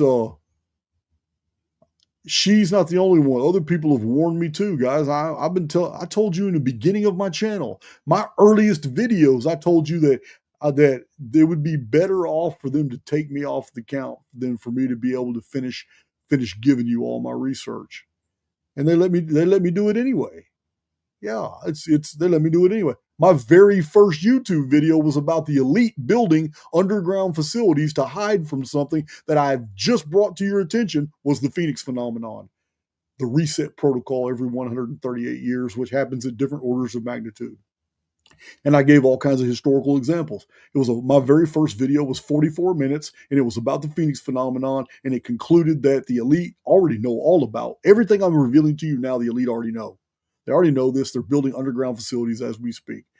And by my 10th video, I was even telling you guys I would not be surprised. They try to go ahead and take me off the count, and it never happened. Just kept on doing videos. I don't have that self-preservation. I just don't. Yeah, somebody shows up at my front door, puts a bullet between my eyes, man, behind things I reveal on YouTube, then so be it. That shit was meant to be. If it happened, it was meant to be. I am not the guy that's ever going to try and convey to you that I think we live in an imperfect reality. I don't think it works that way. When something happens, it happens. I mean, just like our arithmetic, when we did our mathematical experiments, which we showed here on Archaix, we saw that 95% of all numbers in our reality collapse to zero upon scrutiny, but not 5%. They collapse into about 20 different numbers that all collapse into 4 numbers, which never collapse into anything, but simply loop over and over and over. So if only 5% of our arithmetic is actually real, it has substance here, then we only understand about 5% of reality. There's 95% of reality we don't understand. So until we get through that 2178 loop and get to a higher dimension of arithmetic, we're never going to understand life and death. We're never going to understand the whole sim life cycle. We're never going to understand because we can't objectively review the phenomena from a subjective standpoint. When we're inside the bubble, we think our vision is clear. It is not clear because the bubble is a film that distorts our view looking outward. It's a subjective view. But once we are in a higher order of arithmetic, the lower order is clear as day. We can see how everything is interconnected. We can understand why different lives were removed from the construct at different times. It does not make sense to us from inside the 4D spectrum. But from a 5 or 6D perspective, we now understand why the life thread was removed here and added there. The confluence of immortal souls passing through the construct from the perspective of one inside the construct will never make sense. But it will make sense once you objectively look at what is going on. From a higher order of arithmetic, everything in lower orders is patterned to perfection, and it makes sense. But what's in that patterning will never make sense of in the environment that they're in. They can't. A 2-dimensional life form will never understand a 3-dimensional world. It'll never happen. So I am not going to ever allow myself to be bogged down into the mysteriousness of life, of death, of immortality, of God, of the finite.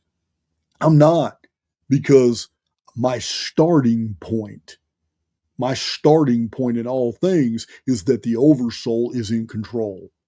So everything after that is a matter of me questioning things that happen in the materium, because it's all I got. It's all I have to work with is the materium. So if everything is really truly under control and all this is dumb. All this is bullshit going on in this construct. Every bit of it. Because if we're more real on the outside of this experience than we are here, and this is only temporary, then there's nothing happening in here that has any future or eternal consequence, because everything's really all right on the outside. I don't believe we are even here. I believe our consciousnesses were injected into this experience, but our avatars, our real bodies, have always been on the outside of this experience. And this goes dovetail perfectly in with my theory on the origin of demons. Would one of my mods please put the link for that video? It's a very disturbing video. A lot of people didn't like it. But if you're a simulationist and you believe that we're only here by consciousness and that our actual bodies are on the outside of this mathematical experiment, then my origin of demons satisfies all the questions that would emerge. So I want to get back to first principles, the beginning of this video, all the different versions of Jason in different time periods. They're also you. Every one of them are you. We can't continue to go through life actually believing the bullshit that's going on around us. Because in doing so, all we're going to do is trap ourselves into reality tunnels that perpetuate that programming. There has to come a time when you awaken to such a level that you're not just awakened to the conspiracies. You're not just awakened to the fact that evil triumphs and good gets suppressed. You're not just awakening to the fact that, oh wow, man, all religions are basically telling me the same thing. You're not just awakening to the fact that, oh, a lot of these so-called content creators and truthers are actually talking about the same things. They just got different ways to do it. When you truly awaken, you're beyond all that. Because true awakening is the realization that you are beyond the materium. Yeah. YouTube channels and content creators and authors and theories and philosophies and doctrines and religions and faiths and practices and rituals, they're all a part of the materium. Other people, interpersonal relationships, it's all a part of the materium. Every bit of it. But individuals are not. You are an individual, basically a fractal of the Almighty. That makes you extremely powerful. The problem is your personality and your avatar have been forged by your perceptions. People are not awake if they're living a reactive lifestyle. If you're reacting, then that means the materium is the stimulus. You are reacting to external stimuli. That stimuli comes from the physical world. This is the materium, the physical world. But the physical world is an effect. It's not a cause. It's an effect. It is the effect of what you believe the material world was just a few seconds ago, a few minutes ago, a few hours ago, and yesterday, and the day before that. That's what it is. The truly awakened individual is the one that realizes they are in the eternal now. And if you're in the eternal now, then all the manifestation techniques are nothing but techniques. If you want to buy into them, then they're yours. Then you created that law for yourself. You did that. But a truly awakened individual is going to realize that all manifestation techniques are merely methods to work with the variables of the materium itself, which is going to always make an elapse of time necessary. So the truly awakened soul is the one that's beyond that. It's the one that finally realizes that they themselves are a direct reflection of the personality they're projecting into the field. And that the whole reality around you, your world, is being built because of what you are projecting as true. This is what's happening.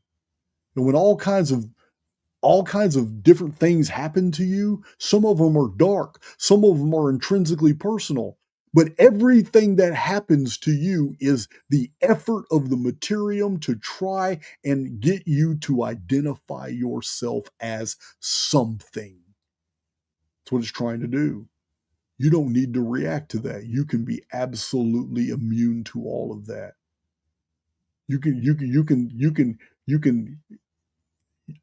be blessed with great wealth, but not assume the personality of somebody who abuses that wealth or even is wealthy, still wearing a t-shirt and shorts and sandals everywhere you go. No one would even imagine that you're worth that much.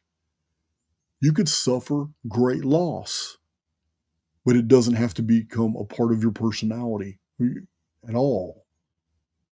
You don't have to go with the programming that's put before you. But the problem is we always struggle to try to comprehend why something happened. When inside this mathematical level of the sim, you're never going to understand because it's entirely subjective. Now, there may be ways, and there's some people, I'm not going to argue with it. There are some people who claim that they can transcend the 4D and go into 5D consciousness by different methods. I mean, I'm not going to discount OBEs. I'm not going to discount near-death experiences. I have my problems with both, yeah. But still, things are possible. There are people can. And then in that state, gain a tremendous amount of understanding because they're no longer in the subjective state. So I get it. These experiences have happened to people. I believe that they also, have a lot to do. I mean, there's a lot of people who abuse this shit because it's a good grift. Because you don't have to prove anything to anybody. You just make it up. But that doesn't mean that there aren't real people who have experienced these things as well. So my point in the beginning of this video to show that intro was that we are all the things that we ever wanted to be. Our personality is the garment by which we are traveling through these experiences, and it's going to be affected by all the good and all the bad in the experience. But if you're going to live always reacting to external stimuli, then you're not free. You're not even awake. That's dungeon programming. You're literally doing all the things that the construct wants you to do. It just provides the stimulus and you react to it. That's not what an awakened soul is going to do. An awakened soul is going to be an errant. They're going to go their own way. No matter what happens, good or bad, they're going to go their own way. They're going to be a free thinker. And that can't be done if you're reacting to circumstances. Circumstances are effects of past thinking and activity.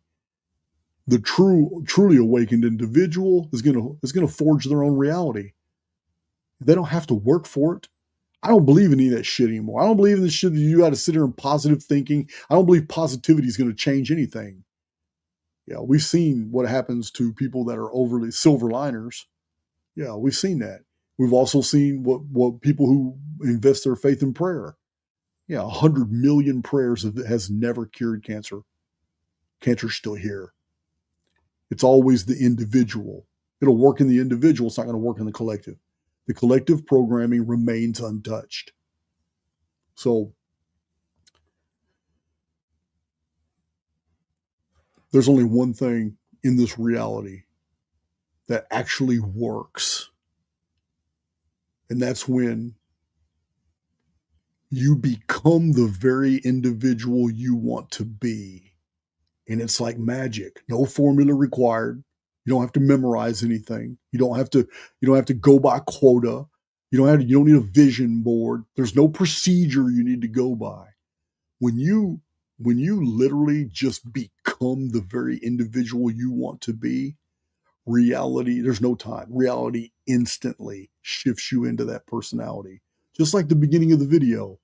Jason the pirate, Jason the biker, Jason the intellectual, Jason the mathematician, Jason the discoverer, Jason the dancer, Jason high as hell flying through the air. Yeah, man, every one of them. Just a simple personality phase shift. We are already all the versions of ourselves that we want to be. We are. We just have to phase into that personality.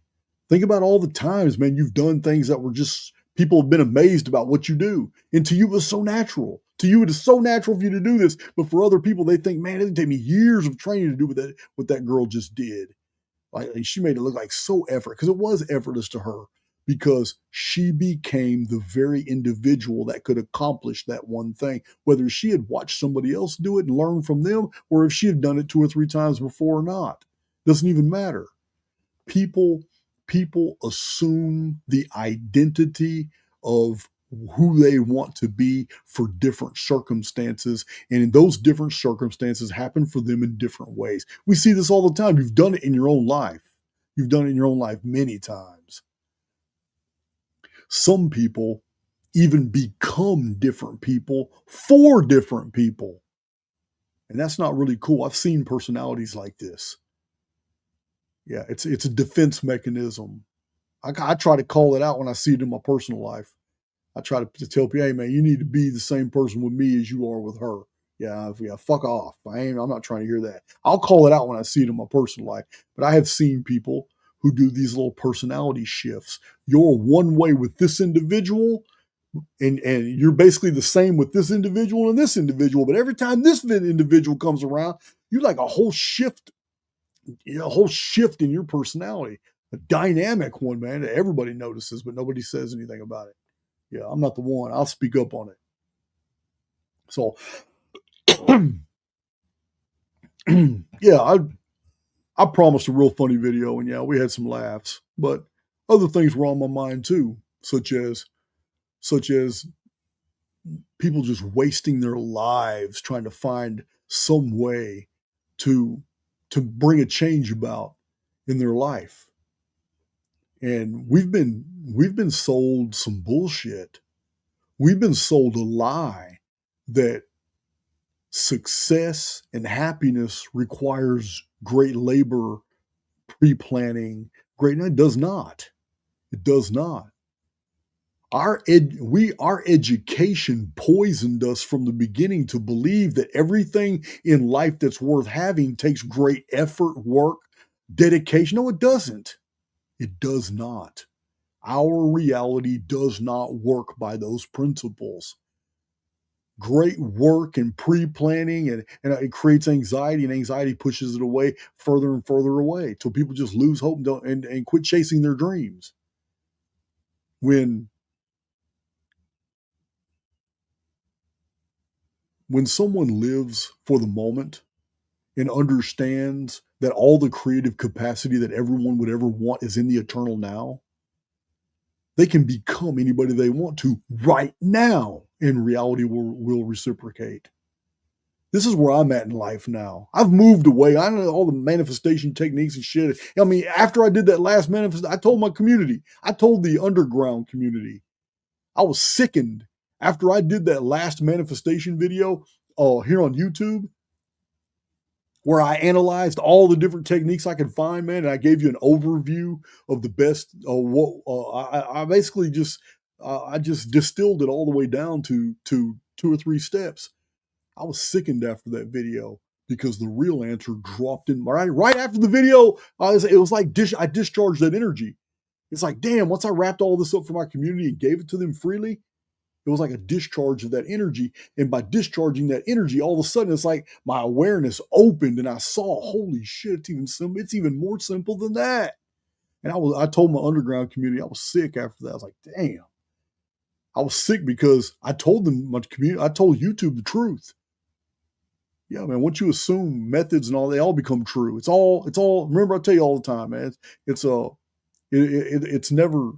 the method. It's always the man or a woman. And the same is true with all these manifestation techniques. Once you buy into a model, the construct is going to make sure that you go by that model that you bought into in order for anything to happen for you. So I found out after that video, I told my underground community that, man, I just felt sick because it came to, I felt elated and sick at the same time that I'd put this out, but yet I'd made another discovery. I mean, I had an epiphany. It wasn't even a discovery. It was an epiphany. After that video was over, I was like, holy shit. It's really as simple as personal identity. That's all it is personal identity. Our reality literally responds to our personal identity. It is that simple. If you maintain the identity of someone who's always going to be hungry because food is scarce, then food becomes scarce, so you will be hungry. If you assume the identity of someone who has to work super hard in order to make ends meet, then your work will become very difficult, but you'll make ends meet. If you assume the identity of someone who is charmed, who no matter what dumb shit you do, you seem to walk away unscathed, and you truly believe this, and you do dumb shit, you will walk away unscathed.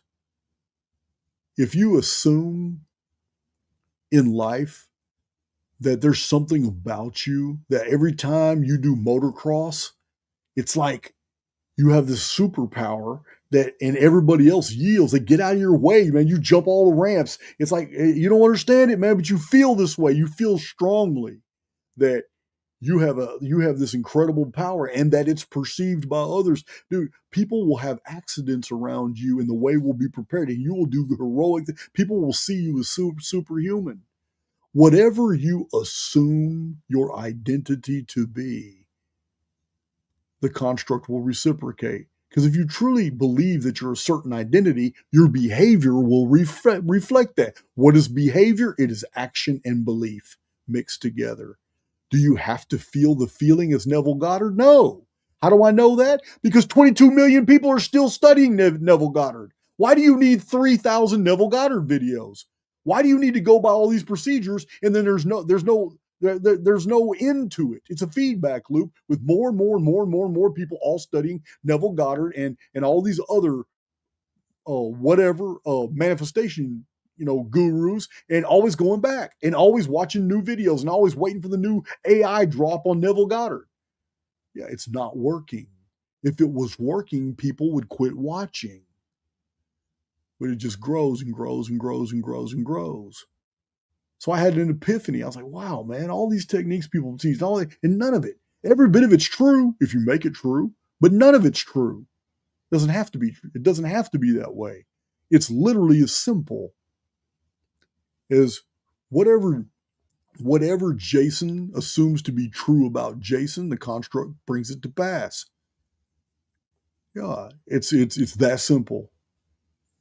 This reality is going to reflect back as personal experiences whatever is conducive to the personality impressed into it. The only thing real about you here is your personality. That's all that's real here. Everything else belongs to the materium. The materium, including your body, the materium is all programming. It is all holographic. It's not perceived as holographic because the central nervous system is doing its job. But if it's all informational, then the only thing real here is you. The only thing real here is your personality. What is you? What are you? You are a personality. You're not a body.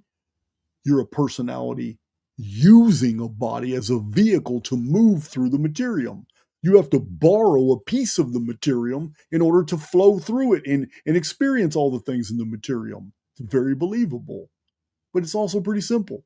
It's pretty simple. The only thing really real here is you.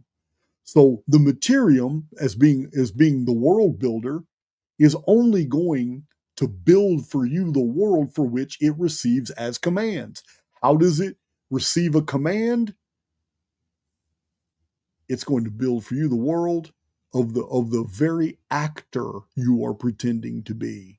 If that actor is prone to accidents, is prone to misery, prone to violence, then that's going to be the answer for you. If there's been some deeply subconscious, some subconscious fear that's deeply impregnated within your psyche from years ago, something you've never let go, it's going to end up manifesting somewhere in the materium for you. So everything's going to have an explanation. That you can't figure it out right now is not a really big deal because you're only in a 4D environment. Once you're in a 5 or 6D environment, everything will be revealed. You'll have all the answers.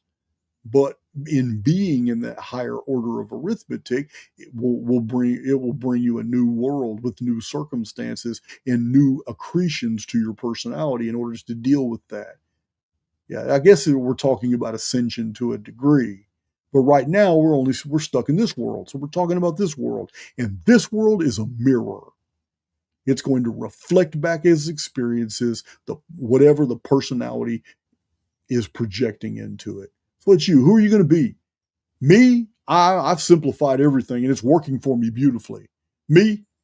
I'm healthy, wealthy, wise, and sexy. As simple as that. I'm not even scared to say it. Because by saying I'm healthy, wealthy, wise, and sexy, I'm not putting any perimeters on those truths. Those are my truths. I say them every day. I live them every day. I'm not putting perimeters on them. I'm not telling the construct so much detail specific shit. I don't need to know where money comes from anymore. I don't. I just know it's energy. It's always going to come to me when I need it. I don't need to know any details. I don't need to put any particulars on the construct. Why would I restrict it when I can just give it its full creative capacity?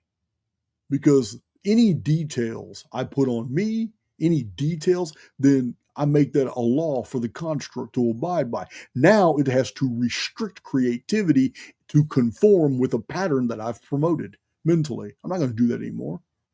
No, man. It's focusing on the particulars that has everything so effed up.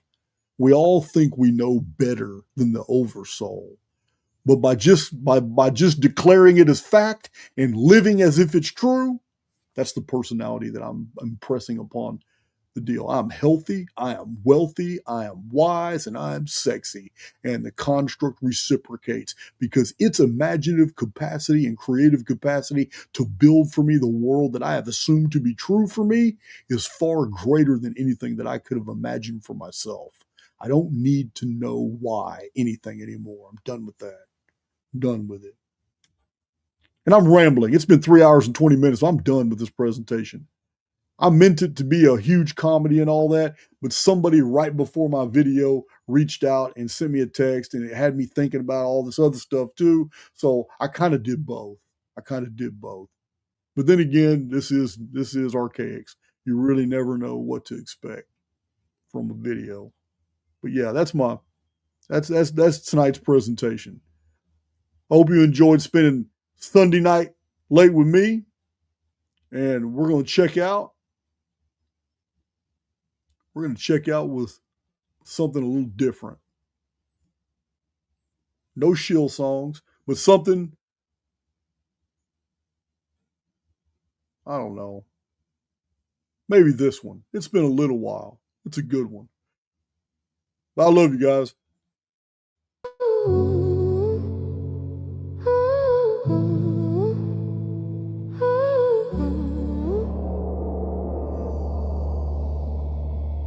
Glitch in the code, reset, reload. Are we players or just ghosts in the glow? Woke up in pixels, coffee's on repeat, the same script every morning. Feet hit the street, billboards blinking. Buy the dream, play the part, but I'm lagging behind this fabricated heart. They shuffle in lines, eyes like empty chat logs, spitting lines from a database, no real dialogue. Swipe left on the fakes, their smiles pre-rendered, chasing high scores in a world that's surrendered. Feels like I'm grinding for XP in the dark, side quests piling up, but where's the spark? The control is slipping from my shaking hands, matrix rain on the window blurring all the plans. Hear the hum of the servers, feel the lag in my veins. Time to crash the system, break these chains.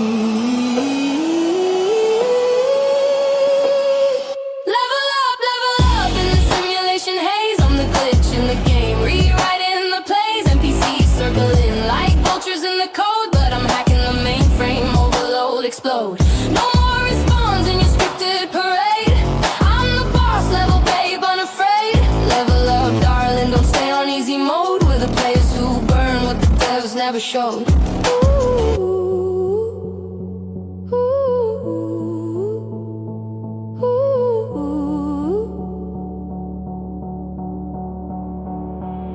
They crowd the lobby, avatars in designer skins, whispering gossip like corrupted pins. You're too glitchy, they say, with their filter-fed grins, but I'm dodging their arrows, collecting my wins. Her against the horde, one life, no sage, fistful of firewalls, digging my own grave just to unearth the truth in this pixelated cage, where love's just a loot drop, rage is the wage. I pause the feet, stare at my reflections crack.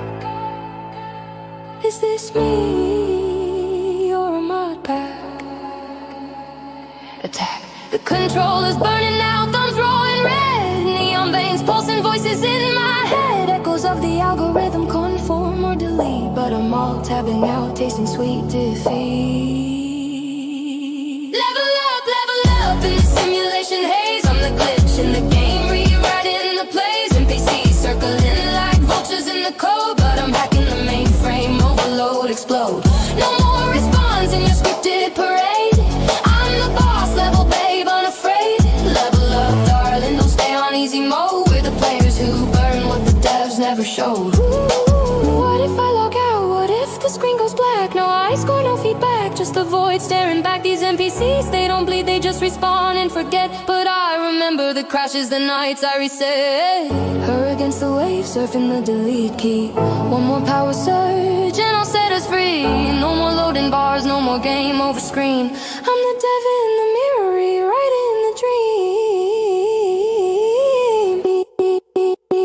Level up, shatter the simulation glass. I'm the virus they fear, making the pixels crash. NPCs fading out like bad DLC.